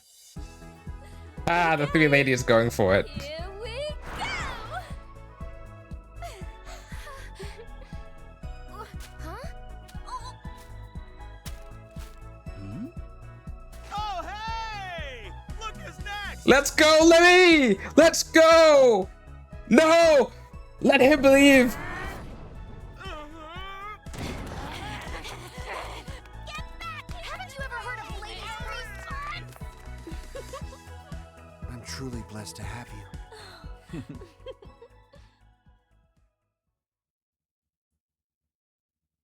Ladies, let Larry have this. It's okay. And that was a case. Is that looks like Osamu Tezuka? This is art.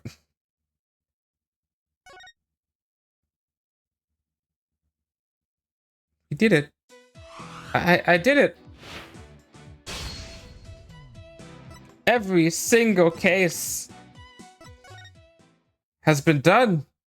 I have beaten every single mainline Ace Attorney game. Look at the museum. There we go. I'll quickly check something before we stop for today.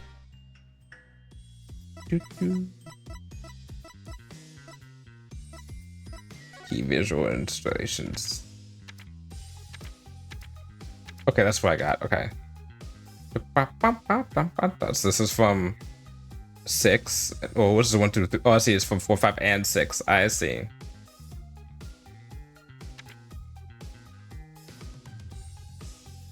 This sounds even Dea Tezuka a little bit. This is from just the first. This is from. Oh yeah, just Apollo Justice. Dual Destinies. Spirit of Justice and the trilogy. Okay.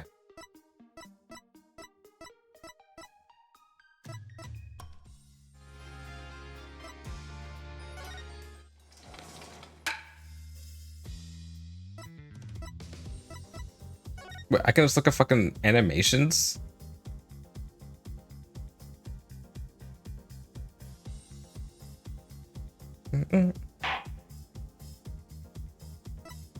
I can.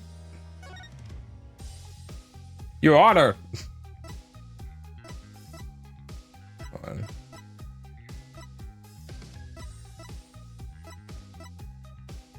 Your Honor, on. Your Honor, I really do have to go to the bathroom right now. Heh. Ah, that was fun. All right. Go back out here. Go back to the title screen. Alrighty. We're gonna raid right from here. If I can find somewhere to raid. It's been a trip. It took 2 years since the beginning of January of 2024. Making our way through 1 through 3, the original trilogy in the first half of 2024. Then the Edgeworth games in the back half of 2024, and then these games in up until now in 2025. We're gonna take a short break, and by short I mean a couple months break from Ace Attorney. And then at the end of this year, I don't know, maybe October, September, I forgot which one it is. We're gonna start great Ace Attorney games, and then we'll beat those. I still have the Professor Layton and Phoenix Wright game, but since that is only a 3DS game, and I have no wish to try and find a way to get that to stream on OBS, I'll probably be playing that on my off time. Maybe actually, I'll play that just like in between now and when I start great Ace Attorney. And then yeah, by the end of this year, 2 years have passed, and I've beaten 1, 2, 3, 4, 5, 6, 7, 8, 9, 10, hopefully 11 games, all in the same franchise. Take that, Metal Gear Solid, who only has like 7. Alrighty now. Who am I gonna find to raid today?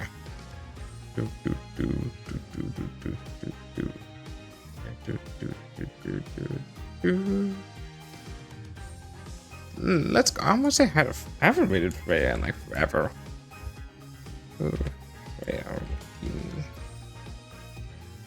Yeah, that'll work. We'll sneak ourselves in. Okay. So I would have done this tomorrow, but I have plans tomorrow at night, so I have no stream tomorrow. And so we completed this today. Wednesday, I'm not sure what I'm streaming. I actually really don't know what I'm streaming. Usually I have a kind of an idea, but I have no idea what I'm streaming. But I want to stream, so we'll think of something to do for Wednesday. I have 2 days to think of that. Thursday, we have more Metal Gear Solid 4, which is gonna be after a very busy day that I have. And then on Saturday, I have also don't know what I'm gonna be streaming today. Actually, I realized.